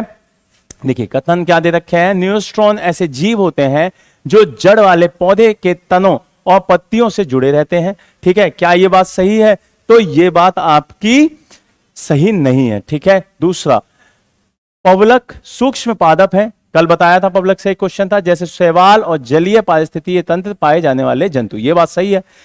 नितलस्थ जल सहती के नीतल पे पाए जाने वाले जीव होते हैं, ये भी बात सही है। पेरीफाइटन तैरने वाले में सक्षम जीव हैं जो वायु जल अंतरापृष्ठ पर रहते हैं, नहीं ये बात गलत है कि वह अंतरापृष्ठ ऑफ वायु जल रहते हैं, ये बात तो गलत है। तो 4 आपका यहां भी है, यहां भी है, यहां भी है, तो आपका केवल ये बचा, तो ए ऑप्शन आपका सही हो गया, ठीक है। चौथा आपको पता है कि ऐसा नहीं होता है, तो एकदम सही आंसर आ जाएगा आपका। अगले क्वेश्चन पे चलते हैं, 90 क्वेश्चन आपका है 1857 की क्रांति से, तो चलो इसको देखते हैं। ये क्वेश्चन क्या कह रहा है, ये क्वेश्चन कह रहा है कि जो आपके नीचे बातें दे रखी हैं उसको पढ़ना है और आपको उसका उत्तर देना है, ठीक है। देखिए, पैक्स ब्रिटानिका की ब्रिटिश नीति एकदम सही, धार्मिक अयोग्यता अधिनियम 1850 ये भी सही, डाकघर अधिनियम 1854 ये भी सही, सामान्य सेवा भर्ती अधिनियम 1856 ये भी सही। तो चारों के चारों आपके सही हैं और ये आपको नए ऑप्शंस मिले होंगे, बाकी का आपने देखा होगा, लिखा होगा चर्बी का यूज, सती प्रथा का अंत, ये सारी की सारी कृतियां थी, है ना, दूसरे देशों में पोस्टिंग कर देना, ये सारी पढ़ी थी, लेकिन ये चारों पॉइंट्स अब आपको नए दिखे होंगे। पैक्स बॉटनिका की ब्रिटिश नीति, धार्मिक अयोग्यता अधिनियम, डाकघर अधिनियम 1854 और सामान्य सेवा भर्ती अधिनियम, ये आपके सारे के सारे रीजंस उसमें थे, तो डी ऑप्शन इसका करेक्ट आंसर हो जाएगा। अगले क्वेश्चन पे चलते हैं, 91 हाल ही में चर्चा में रहे फ्लैक्स फ्यूल इंजन, बहुत इंपॉर्टेंट क्वेश्चन है भाई, बहुत इंपॉर्टेंट क्वेश्चन है। फ्लैक्स फ्यूल इंजन के संदर्भ में विचार करना है और सही उत्तर को बताना है। तो आपने पढ़ा होगा, अभी न्यूज में रहा है फ्लैक्स फ्यूल इंजन कि वो किस चीज से रिलेटेड है, क्या है, कैसे है, तो हम उसके क्वेश्चंस को लगाते हैं। देखिए पहला क्या कह रहा है, पहला कह रहा है फ्लैक्स फ्यूल इंजन 100% इथेनॉल के द्वारा परिचालित होगा, ये एकदम सही बात है कि इसमें 100% इथेनॉल यूज की जाएगी। फिर भारत ग्लासगो में आयोजित, अभी देखो पढ़ा था UNFCCC कॉप 26 में घरेलू वाहनों के लिए फ्लैक्स फ्यूल का जो यूज है उस पर विचार प्रस्तुत करने वाला प्रथम देश है, नहीं ऐसा नहीं है कि भारत उसका पहला देश है, ऐसा बिल्कुल भी नहीं है। तो केवल एक सही, आपका ए ऑप्शन इसका करेक्ट आंसर हो जाएगा, ठीक है। चलो अगले क्वेश्चन पे चलते हैं, अगला क्वेश्चन है 92 महानगर योजना समिति एमपीसी के संदर्भ में, किसके बारे में? एमपीसी के बारे में ये बात की जा रही है। महासागरीय समिति एमपीसी के संदर्भ में ये बात की जा रही है और आपको नीचे कथन दिए जो दिए गए हैं उसमें से सही उत्तर आपको बताना है। ठीक है, आपको उसका सही उत्तर बताना है। संविधान 1 लाख से अधिक आबादी वाले सभी महानगरीय क्षेत्रों के महानगर योजना समितियों के गठन के लिए अनिवार्य बनाता है। एकदम सही बात है कि अगर 1 लाख से ज्यादा लोग हैं तो उसके लिए अनिवार्य बनाता है। दूसरा, इसके कम से कम 2/3 सदस्य महानगरीय क्षेत्र में नगर पालिकाओं के पार्षद और पंचायतों के अध्यक्षों के द्वारा निर्वाचित होने चाहिए। यह भी बात एकदम सही है कि वो किसके द्वारा निर्वाचित होने चाहिए? आपके पार्षद और पंचायतों के अध्यक्षों के द्वारा। यह शहरी विकास मंत्रालय के समक्ष विकास योजनाएं प्रस्तुत करती है। नहीं, ये वाली बात गलत है कि वह शहरी विकास मंत्रालय के समक्ष विकास योजनाएं प्रस्तुत करती है, तो तीसरा गलत है। तो यहां से देखते हैं 1 और 2 सही कहां पे है, तो देखो बी ऑप्शन में दिखाई दे रहा है आपको कि बी ऑप्शन में 1 और 2 सही है, तो बी ऑप्शन आपका करेक्ट आंसर हो जाएगा। अगले क्वेश्चन पे चलते हैं। अगला क्वेश्चन है आपका 93 क्वेश्चन क्या कह रहा है? 12वीं 5 ईयर प्लान से क्वेश्चन है, पिछली बार भी था, द्वितीय ईयर बाय 5 ईयर प्लान था। फिर क्या कह रहा है? देखो 12वीं पंचवर्षीय योजना जो कि 2012-17 में संदर्भ में थी, उसके बारे में विचार करना है और कौन सा सही है। आपको याद रखना है कि 5 ईयर प्लान से क्वेश्चन आपका पूछा ही जाएगा, तो आपको वो चीजें पढ़ के रखनी है। ठीक है, इसके अंतर्गत समावेशी और साधारणीय विकास को सुनिश्चित करते हुए अर्थव्यवस्था में तीव्रतम विकास पर बल दिया गया था। एकदम सही, इसका मेन मोटिव ही यही था कि इसका समावेशी विकास की पॉलिसी को अपनाना। क्लियर है? इस योजना के अंतर्गत केंद्र प्रायोजित योजनाओं के क्रियान्वयन के सुधार उद्देश्य में उनकी संख्या को कम कर दिया गया था, तो यह बात भी एकदम सही है। तो सी ऑप्शन आपका करेक्ट आंसर हो जाएगा। क्या आंसर हो जाएगा? सी। ठीक है सईद, आप इसको मतलब दूसरे पिक्सल्स पे चला के देखो, है ना। इसका मेरे में क्लियर आ रहा है, एक बार आप इसको क्लियर करके देखो, आपको क्लियर आ जाएगा। क्योंकि देखो अगर मैं इसको थोड़ा और जूम करूंगा तो इसके फिर क्वेश्चंस के ऑप्शंस नहीं दिखाई देंगे, है ना। इसके ऑप्शंस नहीं दिखाई देंगे, फिर उस चीजों को मजा नहीं आएगा क्वेश्चंस को लगाने में।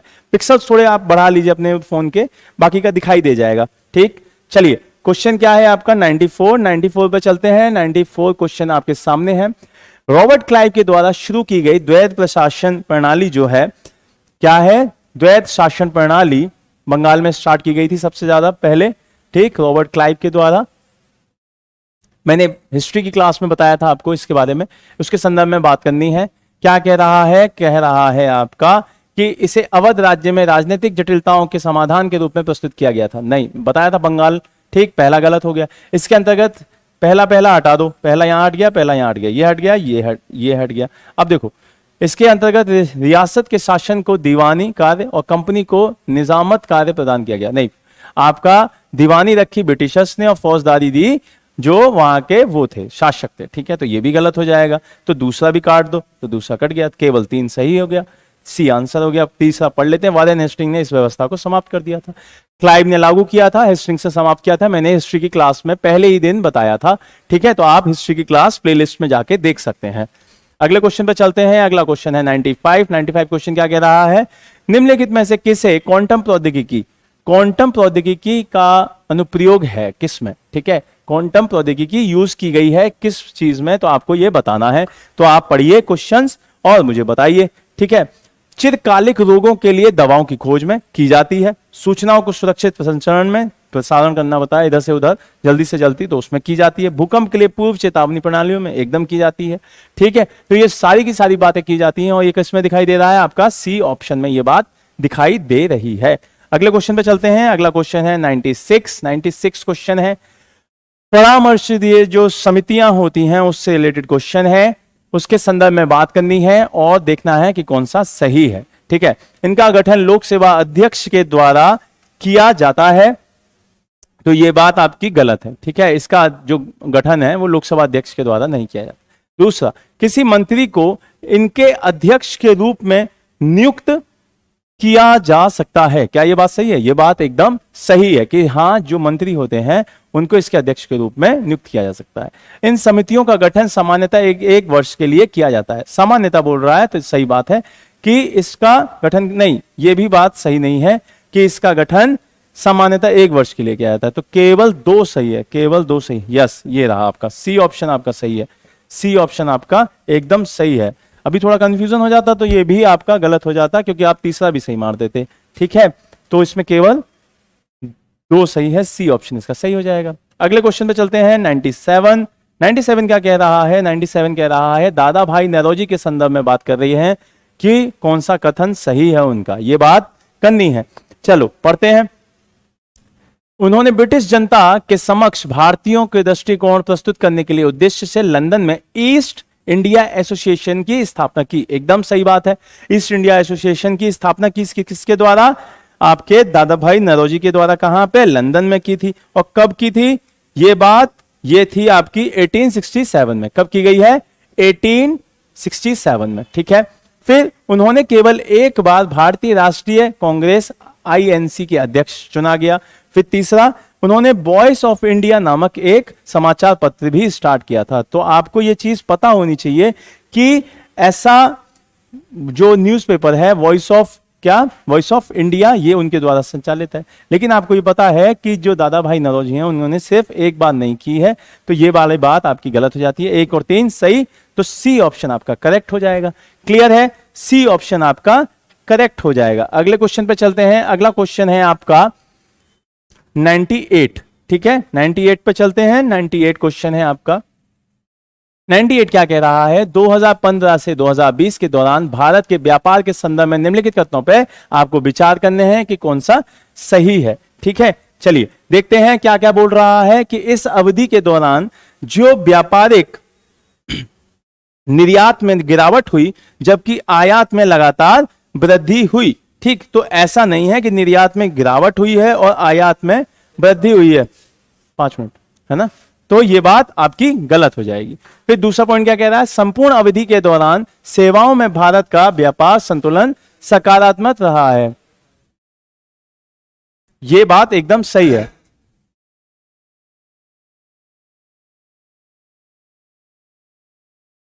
ठीक, तो केवल आपका 2 सही है, बी ऑप्शन एकदम सही है। क्लियर? चलो सेकंड लास्ट क्वेश्चन है आपका। Second last question 99। और 99 क्वेश्चन क्या कह रहा है? 99 कह रहा है आपका यमुना नदी के संदर्भ में कथनों पर विचार करना है और देखना है कि उसमें कौन सी बात सही है। ठीक है, यमुना नदी के बारे में। यमुना नदी का तंत्र जल ग्रहण क्षेत्र 6 राज्यों में फैला हुआ है। कहां? कितने राज्यों में? 6 राज्यों में फैला हुआ है।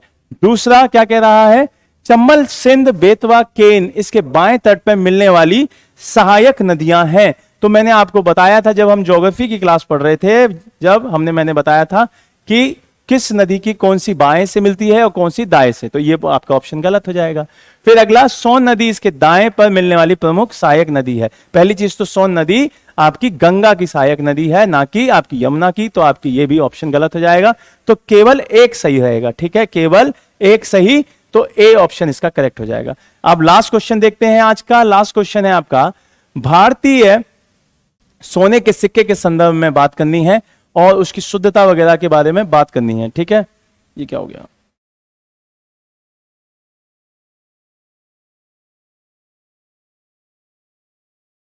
ठीक, तो आपको यह देखना है कि उसके बारे में बात करनी है। चलो देखते हैं कौन सा सही है, ये चेक कर लेते हैं। भारतीय सोने की शुद्धता के बारे में बात करते हैं। भारतीय सोने का सिक्का भारत में एकमात्र BIS हॉलमार्क वाले सोने का सिक्का है। ठीक, एकदम सही बात है। दूसरा, भारतीय सोने के सिक्के की बिक्री ऑनलाइन ई-कॉमर्स प्लेटफॉर्म पर और कई ऑफलाइन विपणन चैनलों के माध्यम से भी होती है। एकदम सही बात है ये भी।